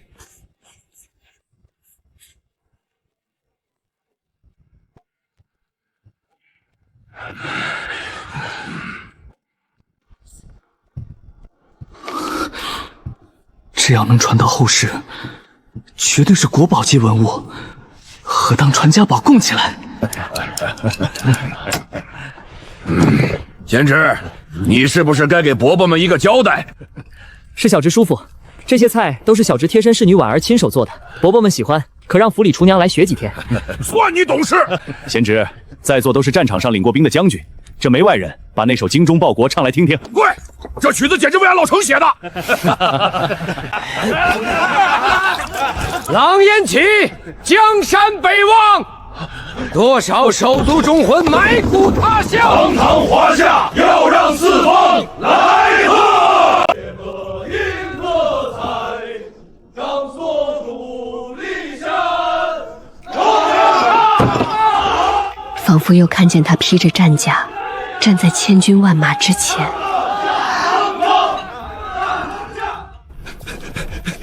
公子，大喜呀！砖窑那边烧出了您说的红砖。红砖，走，快带我去看。公子，这红砖是个叫陈三的工匠今早无意烧出来的，具体咋回事，小的也不清楚。3个月了，终于又见到红砖了。公子，您没事吧？没事，沙子进眼睛了。谁是陈三？回公子，小的就是陈三。说说，这红砖怎么烧出来的？说来是巧合，昨晚淋水的人半道肚子疼，少淋了一半。今早开窑一看，没淋水的那半全变红了。你是说不淋水就能烧出红砖？小的今早在别的窑口试过了，确认无误，去掉淋水这道冲序就能烧红砖，这才敢报给李管事。好，以后庄子上所有砖窑都归你管，全烧红砖。府上再拿10贯钱赏你。陈三，谢公子信任。从今天起，砖窑所有人工钱涨3成，以后谁能改进工艺，做出贡献，府上重重有赏。盖起一栋栋红砖房，我就能骗骗自己，我只是来了趟乡下，忙完就能回家。李管事，府上工匠里有会造纸的吗？刚来的那批里有几个造纸的。好，再开一座造纸工坊，选好场地就动工。魏时，把那几个人叫到书房来。是，公子。公子，您可回来了，婉儿等接好久了。您让我做的那个香皂，我做好了。纸砖造，接下来该轮到他们了。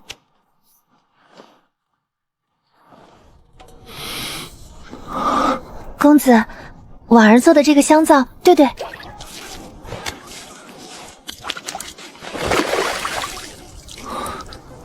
对，就是这样。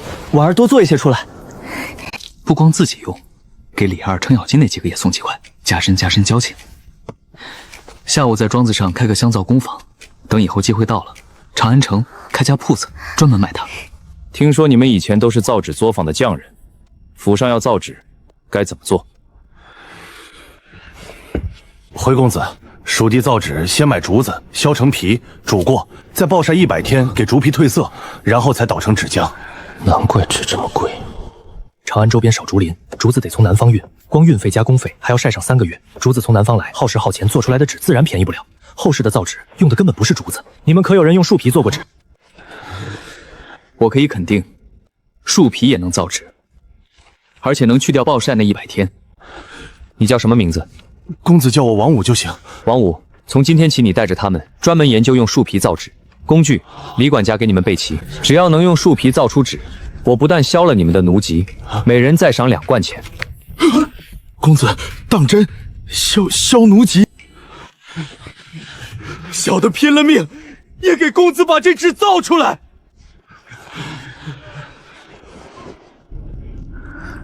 家猫。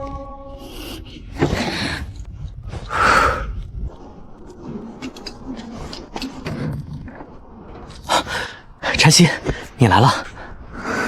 我打算在清北大学开个算学院，从孤儿里挑有天分的培养账房。先生嘛，你不就是算学大家？还有清婉、子君。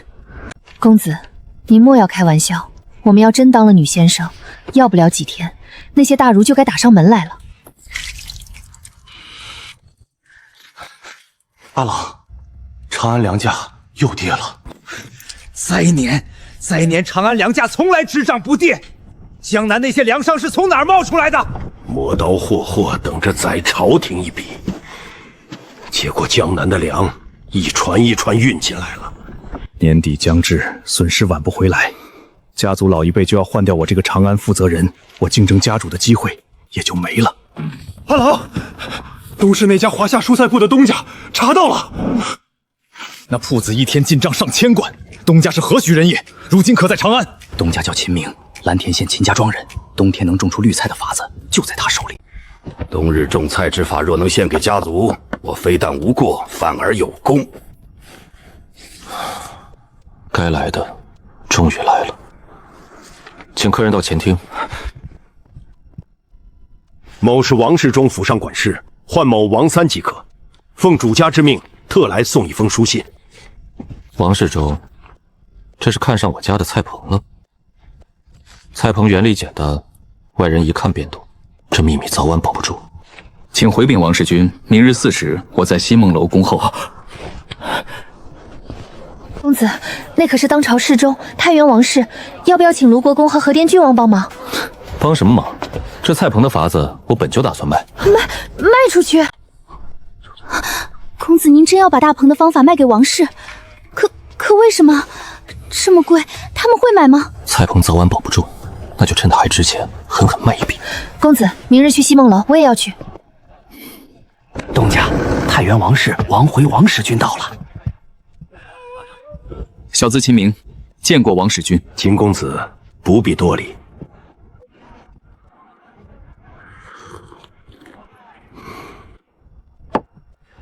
老夫也不绕弯子，冬天种菜的法子，我太原王氏想买，秦公子开个价。也只有太原王氏这样的名门，得了此法，才能让更多百姓在冬天吃上菜。小子愿意卖。秦小友深明大义，那多少钱？20万贯，此法归太原王氏。20万贯，秦小友是要戏耍老夫不成？使君息怒，坐。听小子给您算笔账，小子府上今年只种了30多亩菜，铺子还得限量卖。就这样，华夏铺子一天卖1000多贯，一月4万贯，单长安城一年20多万贯，不成问题。若太原王氏得了此法，长安卖，大唐各地都能种，这里边的利，还用小子多说吗？20万贯不贵，可这钱一下拿不出。照小友这么算，确实不贵，只是容老夫考虑几日，晚几天答复，可好？与其花这20万贯，不如派人潜进秦家庄，偷了这法子。公子，可是担心王家动别的心思？既然王贵能查到我，别的世家也查得到。偷法子、售卖庄户，都说不定。去把秦大叫来，府里和大棚日夜都得有人巡，谁敢来偷，抓住送官。7天，太原王氏不给回复，这法子我卖给别人。这是怎么了？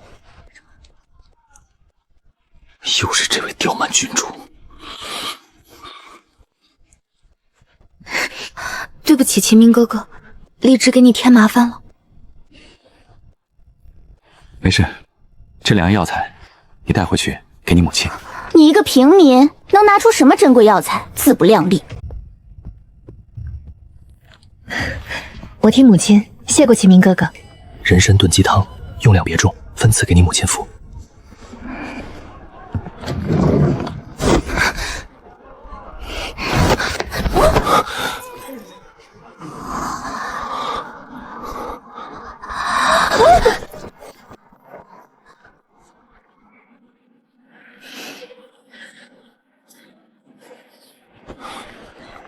他怎么跟个木头似的？子君，还在为茶楼的事不开心。公子不太会安慰人，但公子想告诉你一个道理：不要为了一个跟你毫无关系的人，坏了自己的心情。你不开心，在乎你的人也会跟着不开心。公子，你确实不懂安慰人，心情好坏谁又控制得了？走，带你去个地方。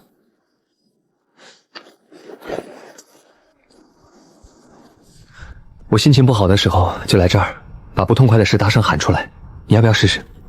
爸，我好想你们！你们在那边一定要好好的。来，你也试试，把今天让你不痛快的事儿全喊出来。公子，这几天庄子上来了不少生面孔，全在大棚附近打转，逮着从大棚出来的人就套近乎，还花钱买消息。世家、勋贵都盯上咱家的菜了。传我的话，从今往后，谁敢泄露府里和公坊的秘密，不光他，凡是跟他沾亲带故的家人朋友，秦府一律辞退，永不录用。再放话下去，谁举报泄密者，查证属实，赏钱10贯。对了，那个提议派人盯梢的少年叫什么？张文远，刚进护卫一队。这个人可以重点培养。天底下聪明人太多，不能再把别人当傻子。恭喜叔父，大棚的建造方法到手了。那黄口小儿前几天张口就要20万贯，真是不自量力。这些早晚都是我王家的。那小子实在不识抬举，您亲自去见他，他竟还敢开口20万贯，要不要找人回头教训教训？不必，咱们平白得了他的法子，已经是教训过他了。明天一早去庄子上多找佃户，尽快把大棚盖起来。事情查清楚了吗？回陛下，都查清了。大棚、酒精、茶楼，聚拢流民，收养孤儿。有意思，朕倒要看看你这小子还能折腾出什么来。多亏了荔枝熬的鸡汤，母后好得这样快。荔枝立了大功，想要什么赏赐，父皇都允你。妙应真人的消息是秦明哥哥告诉儿臣的，人参也是他知道母后病了，特意让儿臣带回来的。要赏就赏秦明哥哥吧。看来得找个日子和兄长谈谈荔枝的婚事了。道长好，您是路过还是拜访我家主人？老道孙思邈应秦居士之邀而来，劳烦通传一声。原来是真人当面，公子早有交代，快请进，快去回管家，孙道长到了。禅曦见过真人。小娘子不必多礼，老道此来只想看看秦居士说的那座书院。公子正在书院授课，真人请随我来。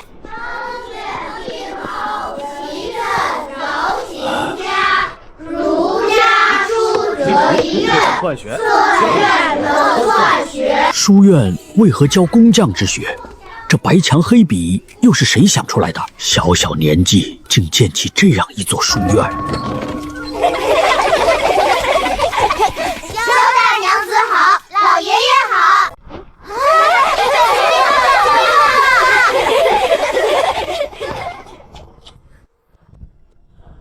真人，您终于来了。您觉得小子这书院如何？可愿来书院担任医学院院长？老道愿意。那以后医学院就有劳孙院长了。孙院长，以后您可要叫我家公子秦校长。这里是医学院，宿舍、课堂、图书馆、药阁一应俱全。明年长安买地，建一座医院，医师看病，另设护士拿药熬药，分科而治。老道有个提议，我这些年收的徒弟、相识的名医，我一封封写信，请他们都来。小子招了1个月，才请到5位医师，有孙院长这句话，医学院的师资全活了。这大唐的医道要变天了。子儿很想秦明哥哥的。小侄见过李叔、李婶、李伯伯。婶婶，前些天听丽芝妹妹说您身子不舒服，这些日子可好些了？已经好多了，多谢贤侄之前送的那株人参，婶婶才恢复的这么快。贤侄，这人参产自何处？为何朕、为何叔从未见过？卖参的人说，来自辽东，挨着高句丽北境，那里有一座常年冰雪覆盖的山，小侄暂且称它长白山。今晚去马车取那株备用人参，再拿几块香皂上来。是。紫云，你和卯兔先去楼里核对账目。是。李婶儿，今天不是查账的日子吗？府上查账的人到了吗？丽质和丹阳郡主带着人去账房了，估计再一会儿就回来。贤侄，你还没见过小女吧？她比你小2岁，人长得漂亮，自幼聪明伶俐，知书达理。一会儿伯伯给你介绍介绍。知书达理，那个拿皮鞭玩的姑娘。小侄前些日子在茶楼已经见过郡主一面，郡主确实国色天香。那贤侄以为小女如何？这台词怎么这么耳熟？他这是想把女儿许给我？那火红身影一进府，秦府还不得被折腾得鸡飞狗跳？父王，见过叔父叔母。完了，这郡王是铁了心要嫁女儿。回主子的话，账目全核对过了，没问题。上个月茶楼总共结余3万贯。3万贯？你再说一遍。3万贯，一个字不差。子子慢点吃，喝口水，别噎着。李叔，这3万贯只是茶楼的结余。贤侄何出此言？炒茶工坊那边上个月又结余1万贯，规模还扩了1倍有余，全算上5万贯左右。对了，华夏蔬菜铺我送了叔伯各1成份子，那边账也算好了。叔伯，你们各能再分3000多贯。这钱挣得也太容易了。公子，东西取回来了。香皂给李叔他们每人1块。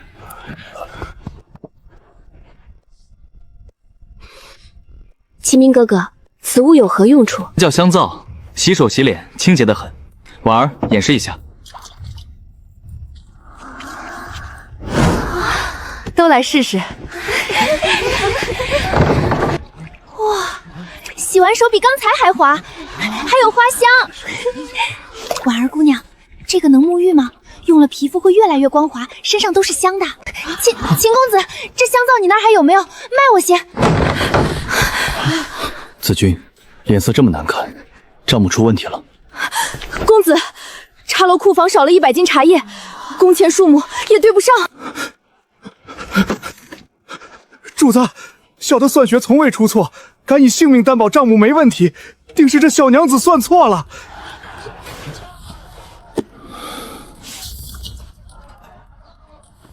杨姑娘，学了几天算学就来查皇家的账，这账是你算错了。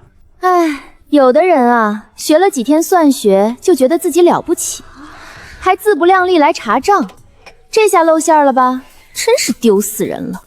堂姐，你少说2句。你说谁自不量力呢？别打扰公子，你个小丫鬟！我正盘算招那少年为婿，亲闺女这泼辣样，真叫人头疼。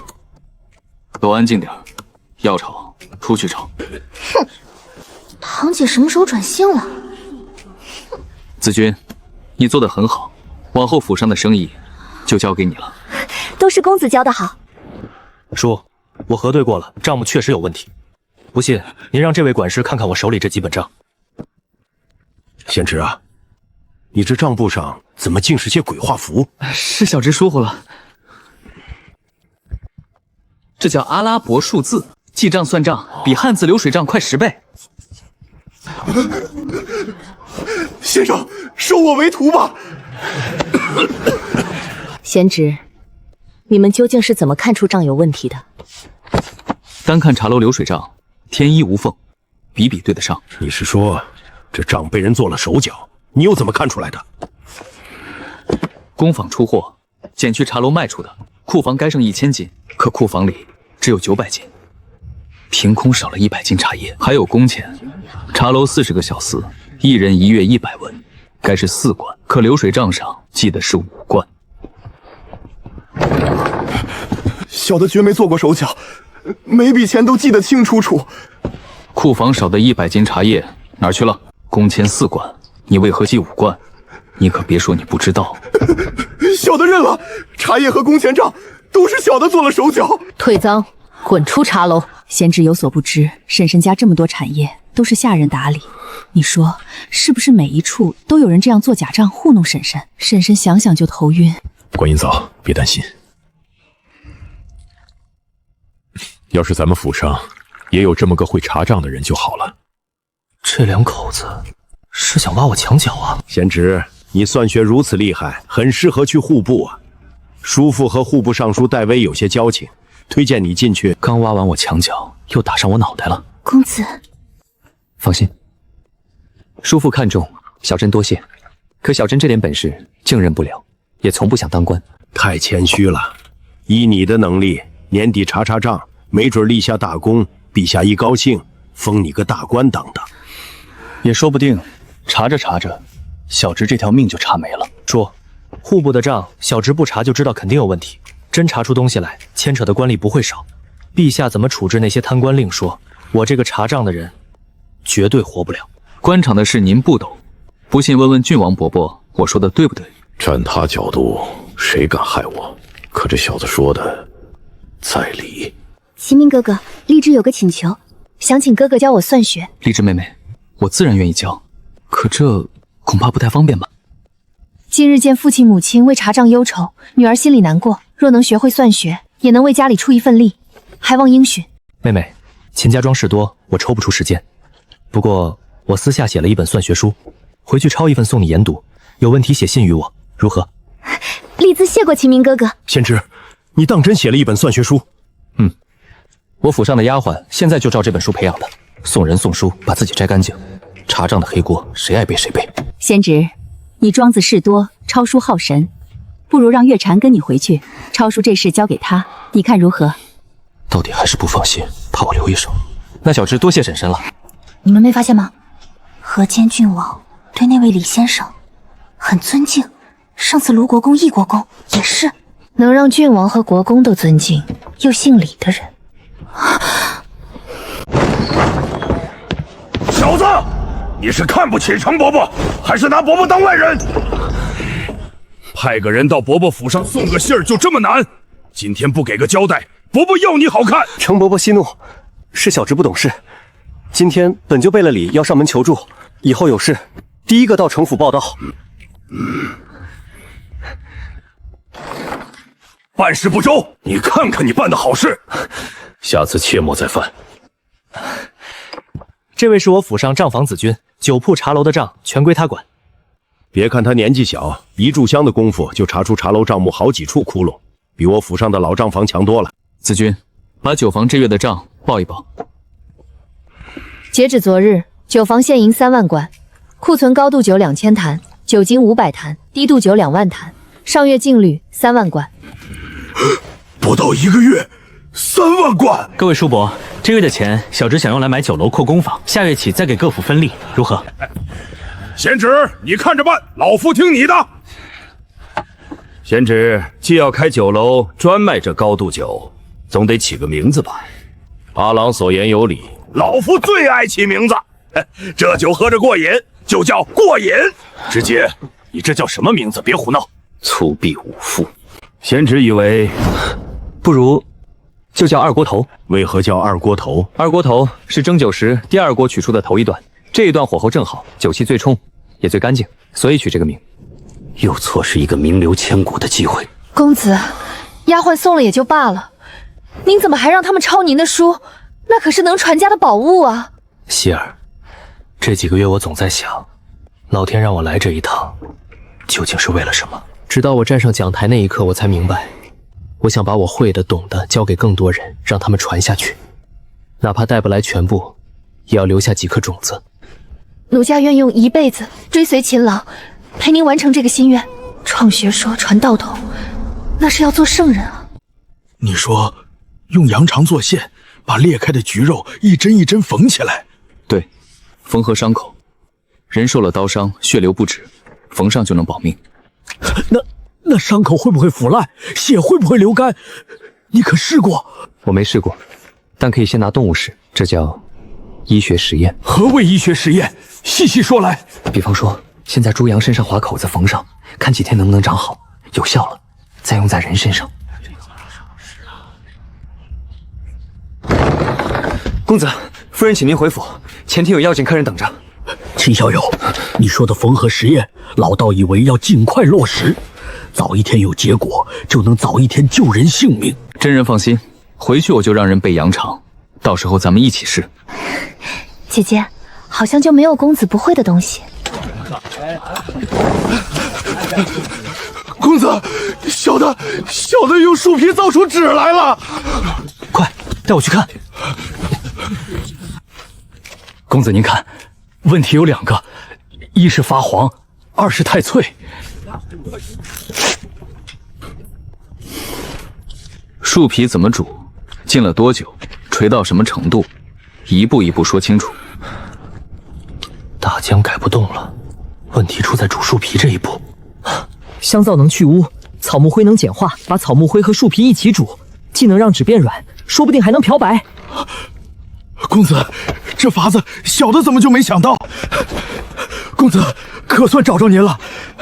府里的糯米不够了。糯米跟盖房子有什么关系？公子有所不知，砖与砖之间要抹一层糯米石灰浆，房子才结实耐用。糯米没了，这房子就盖不下去了。糯米石灰浆，这不就是水泥吗？有了水泥，砌墙、修路、建桥。公子您没事吧？李管事，要想富先修路，路一通，钱财自然滚滚来。这水泥比糯米浆强100倍。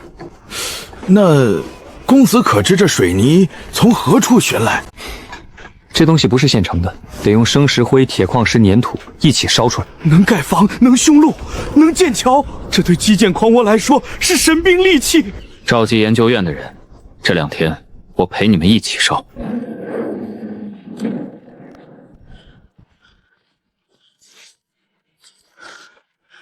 今天的书稿呢？那小子讲到哪儿了？末将宗武拜见陛下。愣着干什么？快把今天的书稿拿来，请陛下恕罪。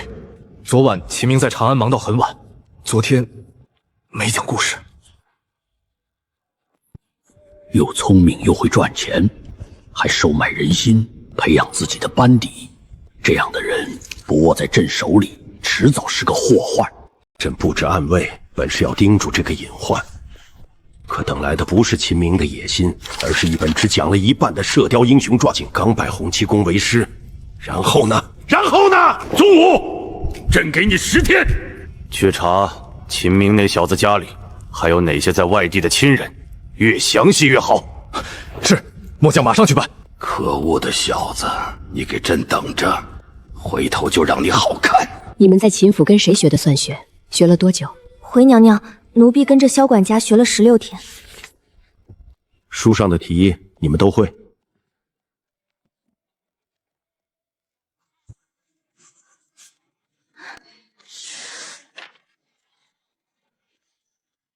秦明只教了16日，便能把2个普通丫鬟教到这一步。小桃、小溪就留在宫中当差吧。月中带他们下去。秦明8月之前平平无奇，如今这些本事究竟从何而来？与其追查他的际遇，不如想办法让他真正与朝廷、与皇室站在一起。朕几次想让他入朝，他每回都能找出理由推脱。正因他知道进退，才更显难得。齐明年后26岁，婚事不能再拖。若被别家先定下，皇室再想拉拢就晚了。程阳年纪还小，豫章与长乐都已成年，豫章性情温和，更适合下嫁秦明。臣妾明日便去秦府，把婚事先定下来。豫章下嫁秦明，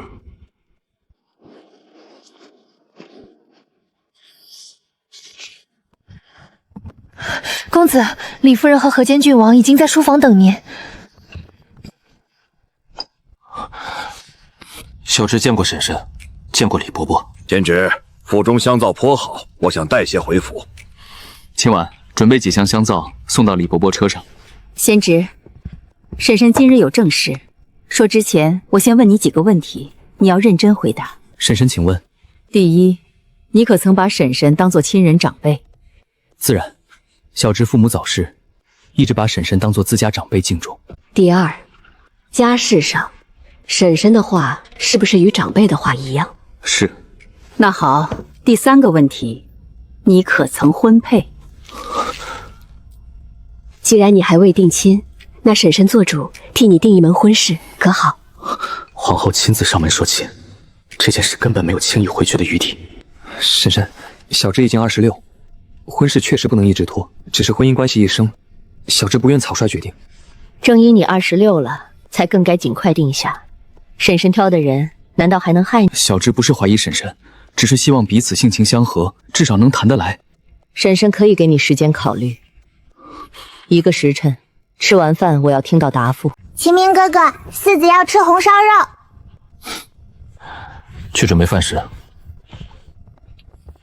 无论公子怎么决定，婉儿都支持您。希儿，你愿不愿意做我的妻子？公子有这份心，奴家已经知足。但这门亲事，您必须慎重考虑，不能拿自己的安危冒险。你是不是猜到了什么？河间郡王见到李夫人时，下意识便要行大礼。你猜的没错，她就是当朝长孙皇后。既然是皇后亲自说亲，这门婚事牵动的不只是秦府。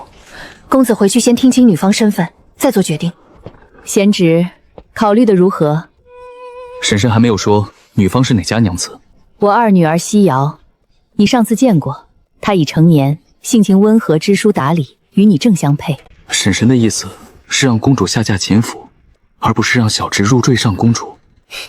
自然是下嫁，难道你还想做上门女婿？小侄多谢婶婶厚爱。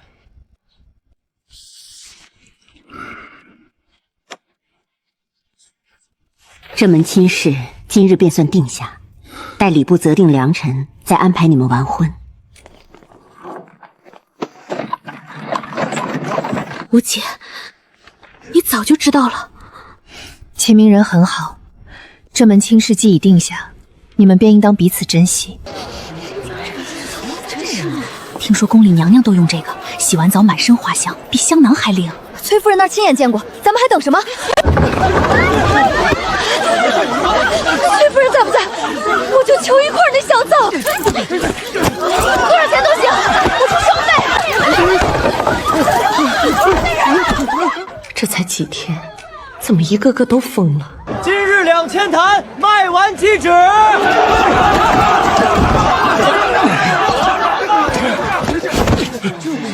200文，这坛酒我加200文买了。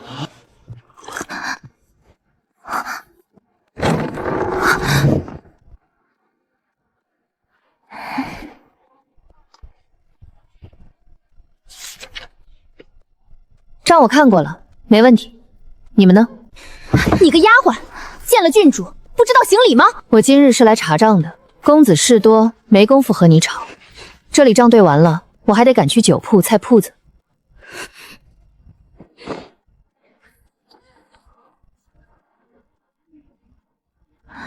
随手派来的丫鬟，账都做得这般清楚。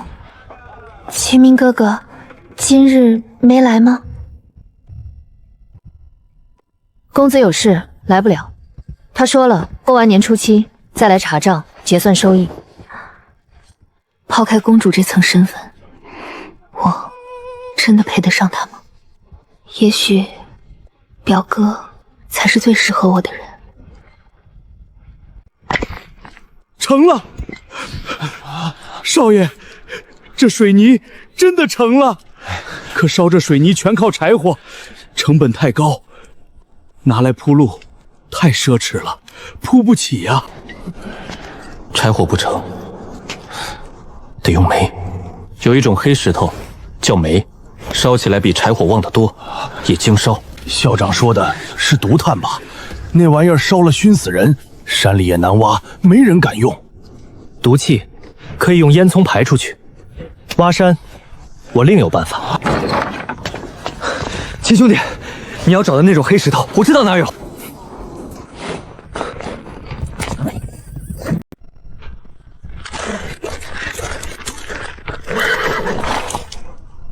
上次我就是在那儿看见的毒炭。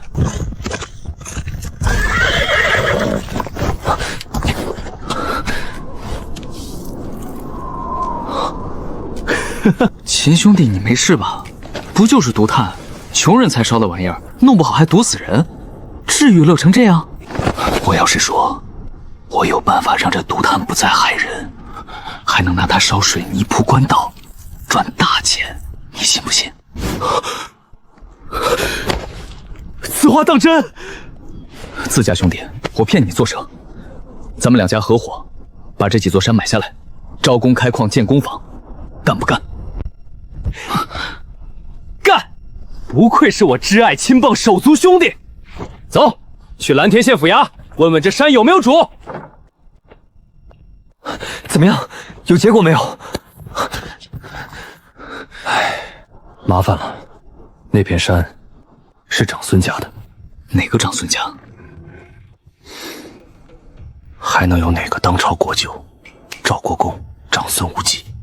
咱俩当初认识，不就是因为他家那位长孙焕吗？长孙焕他爸，既然是他家的，那我更得买。那你什么想法？不买了？想什么呢？买是肯定要买。回府我就跟我爹说，他老人家准有办法拿下来。行，我这就写封信，你带给程伯伯。这座山，我志在必得。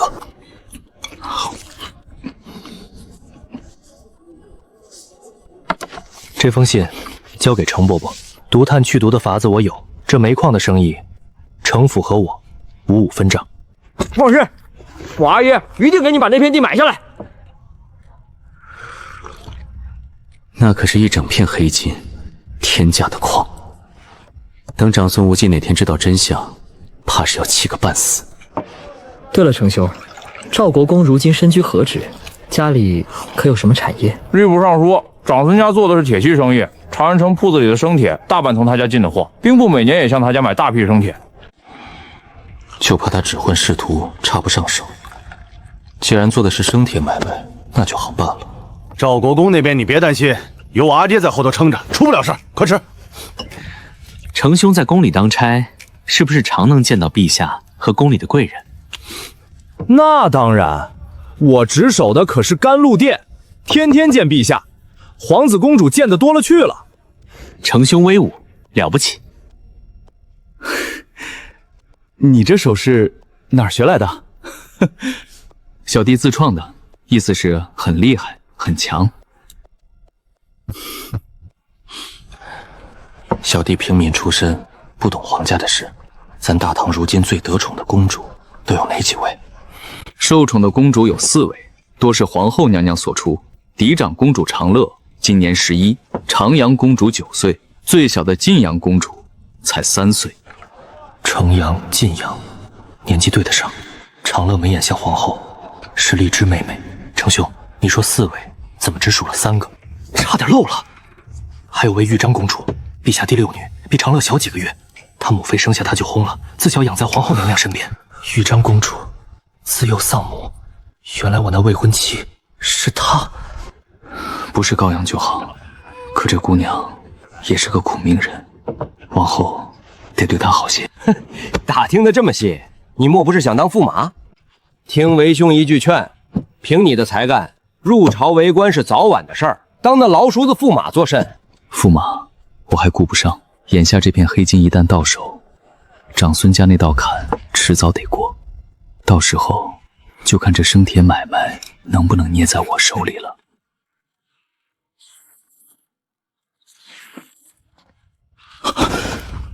这般惊世骇俗的佳作，能出在本朝，实乃本朝幸事。历朝历代，唯盛世方有此等著作问世。玄灵，你就不想知道这书是何人所作？敢问陛下，是国子监哪位算学大家？说出来你怕是不信。秦明那小子写的。他才26岁。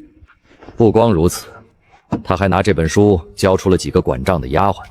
朕那些算学博士，这些天都开始管他府里2个丫鬟叫先生了。著书育人，二者兼备。若能把他拉进我尚书省，陛下，秦明这孩子极适合在尚书省任职。您若下道旨意，只要他进来，老臣定好好栽培，将来必是我大唐又一良臣。秦明的事咱们以后再说，今日召你来是另一桩事。朕要查年底各部的账目。陛下已经练出了会查账的博士，这一查下去，查账可行，只是得想个稳妥的法子，否则怕有人狗急跳墙。朕把这事交给你，白旗司配合你，年底之前各部账目务必查一遍，有结果即刻回朕。老臣遵旨。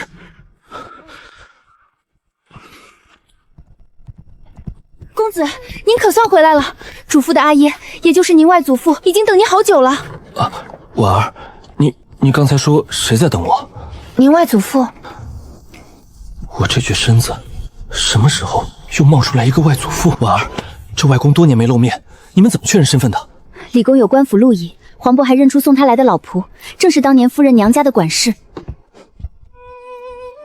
这位祖父看着气度不凡，和自己想象中落魄困顿的老人完全不同。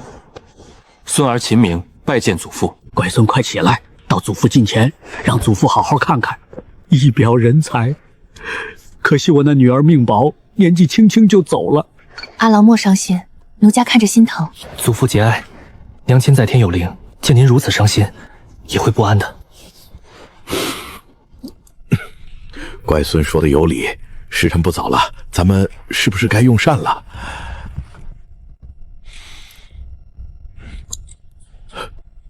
你这老小子，这老奴跟了祖父多年，没吃过好东西，乍见这么多美味，嘴馋了。看这吃相，祖父家的日子怕是真不好过。来，乖孙，陪祖父喝一杯。祖父，您多年没回蓝田，怎么临近年轻突然回来？可是府里出了事？家门不幸啊！你那不当人子的二舅为争家业，勾结护卫害死了你大舅，把祖父赶下家主之位，还关了我整整好几年。世上就有如此丧心病狂之人。祖父，咱们报官，把他抓起来。报官就算了，家业都在那逆子手里，你还小，斗不过他。祖父只求安稳度过晚年。祖父放心，孙儿就算拼了命，也护您周全。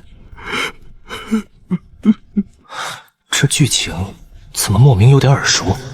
血脉亲情，哪怕换了灵魂，血亲依旧是亲亲。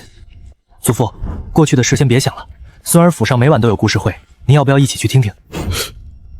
故事会？什么故事会？我每晚给府里人讲一部武侠故事，叫《射雕英雄传》。听着就有意思。走，爷爷跟你去听听。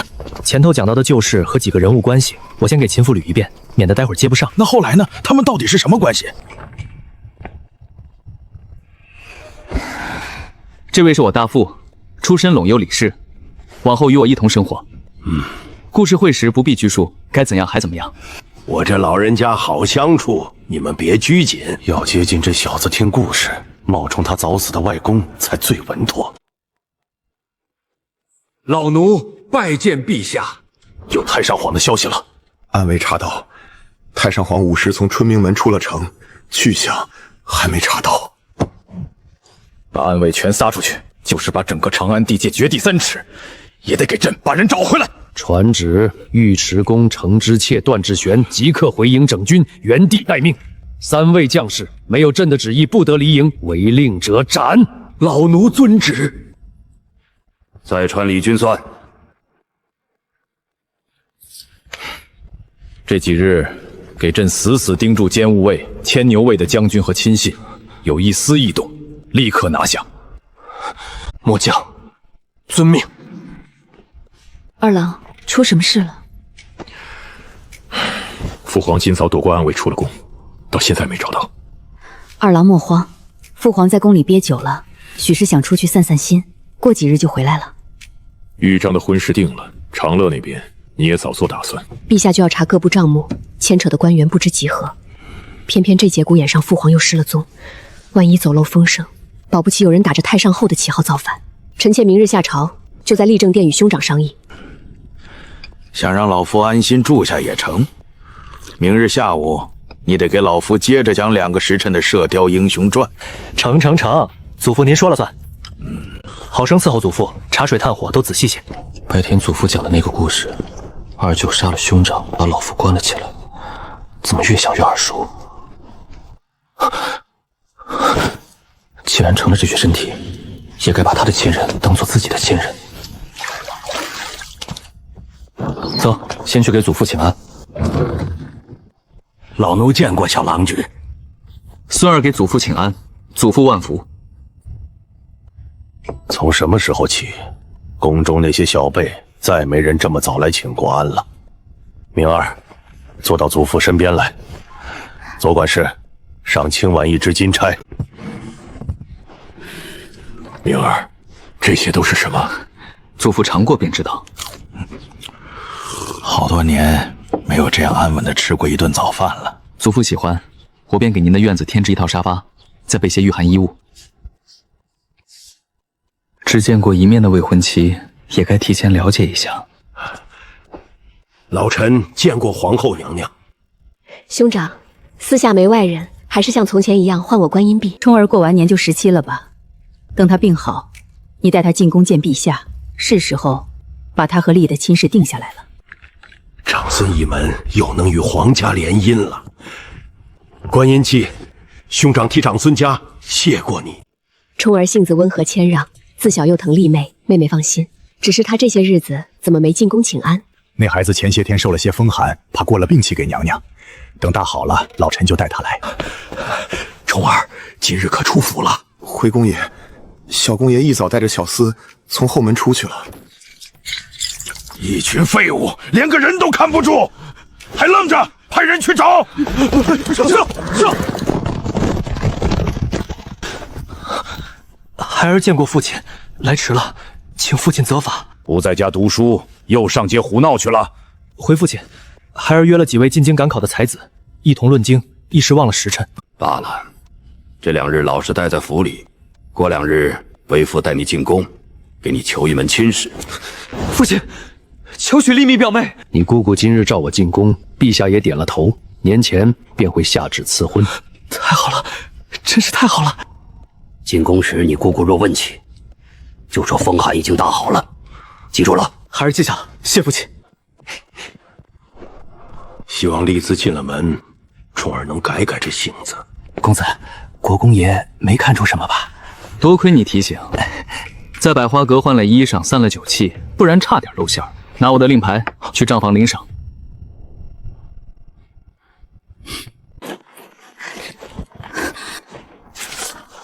6万贯，几个月前，府里满打满算才2000贯。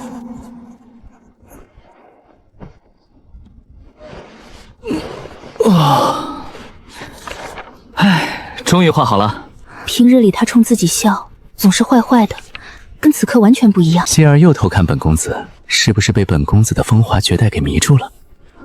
公子，刚画的是什么？研究院把造纸和水泥的法子弄出来了，明年我打算再建2个工坊。公子，府里的账刚统计出来，这几个月挣的已经太多了，若再添2个工坊，奴家怕有一天会被长安那些权贵盯上。枪打出头鸟，五姓齐王早就派人来庄子偷学过大棚炒茶2锅酒的疯子也被盯着，就连公主未婚夫这层身份，也未必护得住我。公子，是不是嫌奴家多嘴了？我怎么会怪你？你说的对，跟卢国公他们合伙酿酒之后，我是有些放浪了。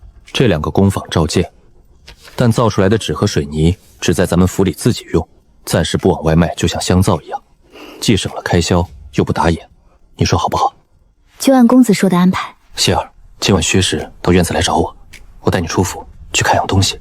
这么晚了，去府外看什么？保密，到时候你就知道了。是本公子提前送你的新年礼物。明儿，你在书房吗？祖父，孙儿在这里。祖父，你怎么来了？你还好意思问？不是你昨天说今天要送件好玩的东西给我？老夫在院里眼巴巴等了你整天，你是不是嫌弃老夫了？那老夫这就收拾东西回去，大不了被你二舅再关起来，反正老夫也没几年好活了。老头，你够了啊！一天到晚就知道拿离家出走威胁我。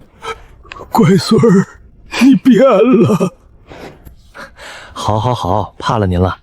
礼物上午就备好了，等孙儿把年前的事安排完，一准给你。禅姨，从明天起，庄子里所有作坊全部放假，茶楼酒铺腊月20歇业，到初7再开，让他们回家好好过个年。是公子，还有别的吗？等黄渤回来，让他给庄子上每家每户送年礼，安置点的流民也算上，每户1担斗粮食，10斤蔬菜。长安城里雇的小厮下人，照这个标准，人人有份。每户都送，这么多人家，奴家这就去安排。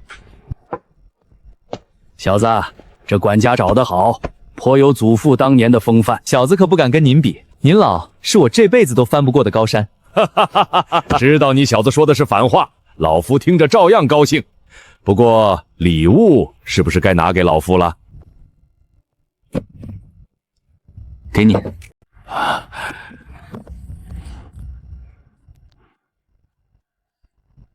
这是什么？太上皇陛下，这东西一旦上了手，怕是要废寝忘食喽。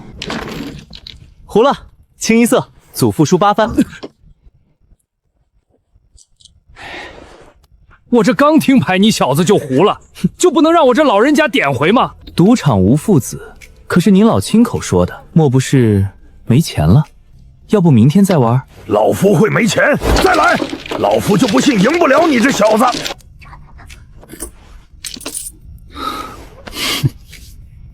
这老爷子上头了。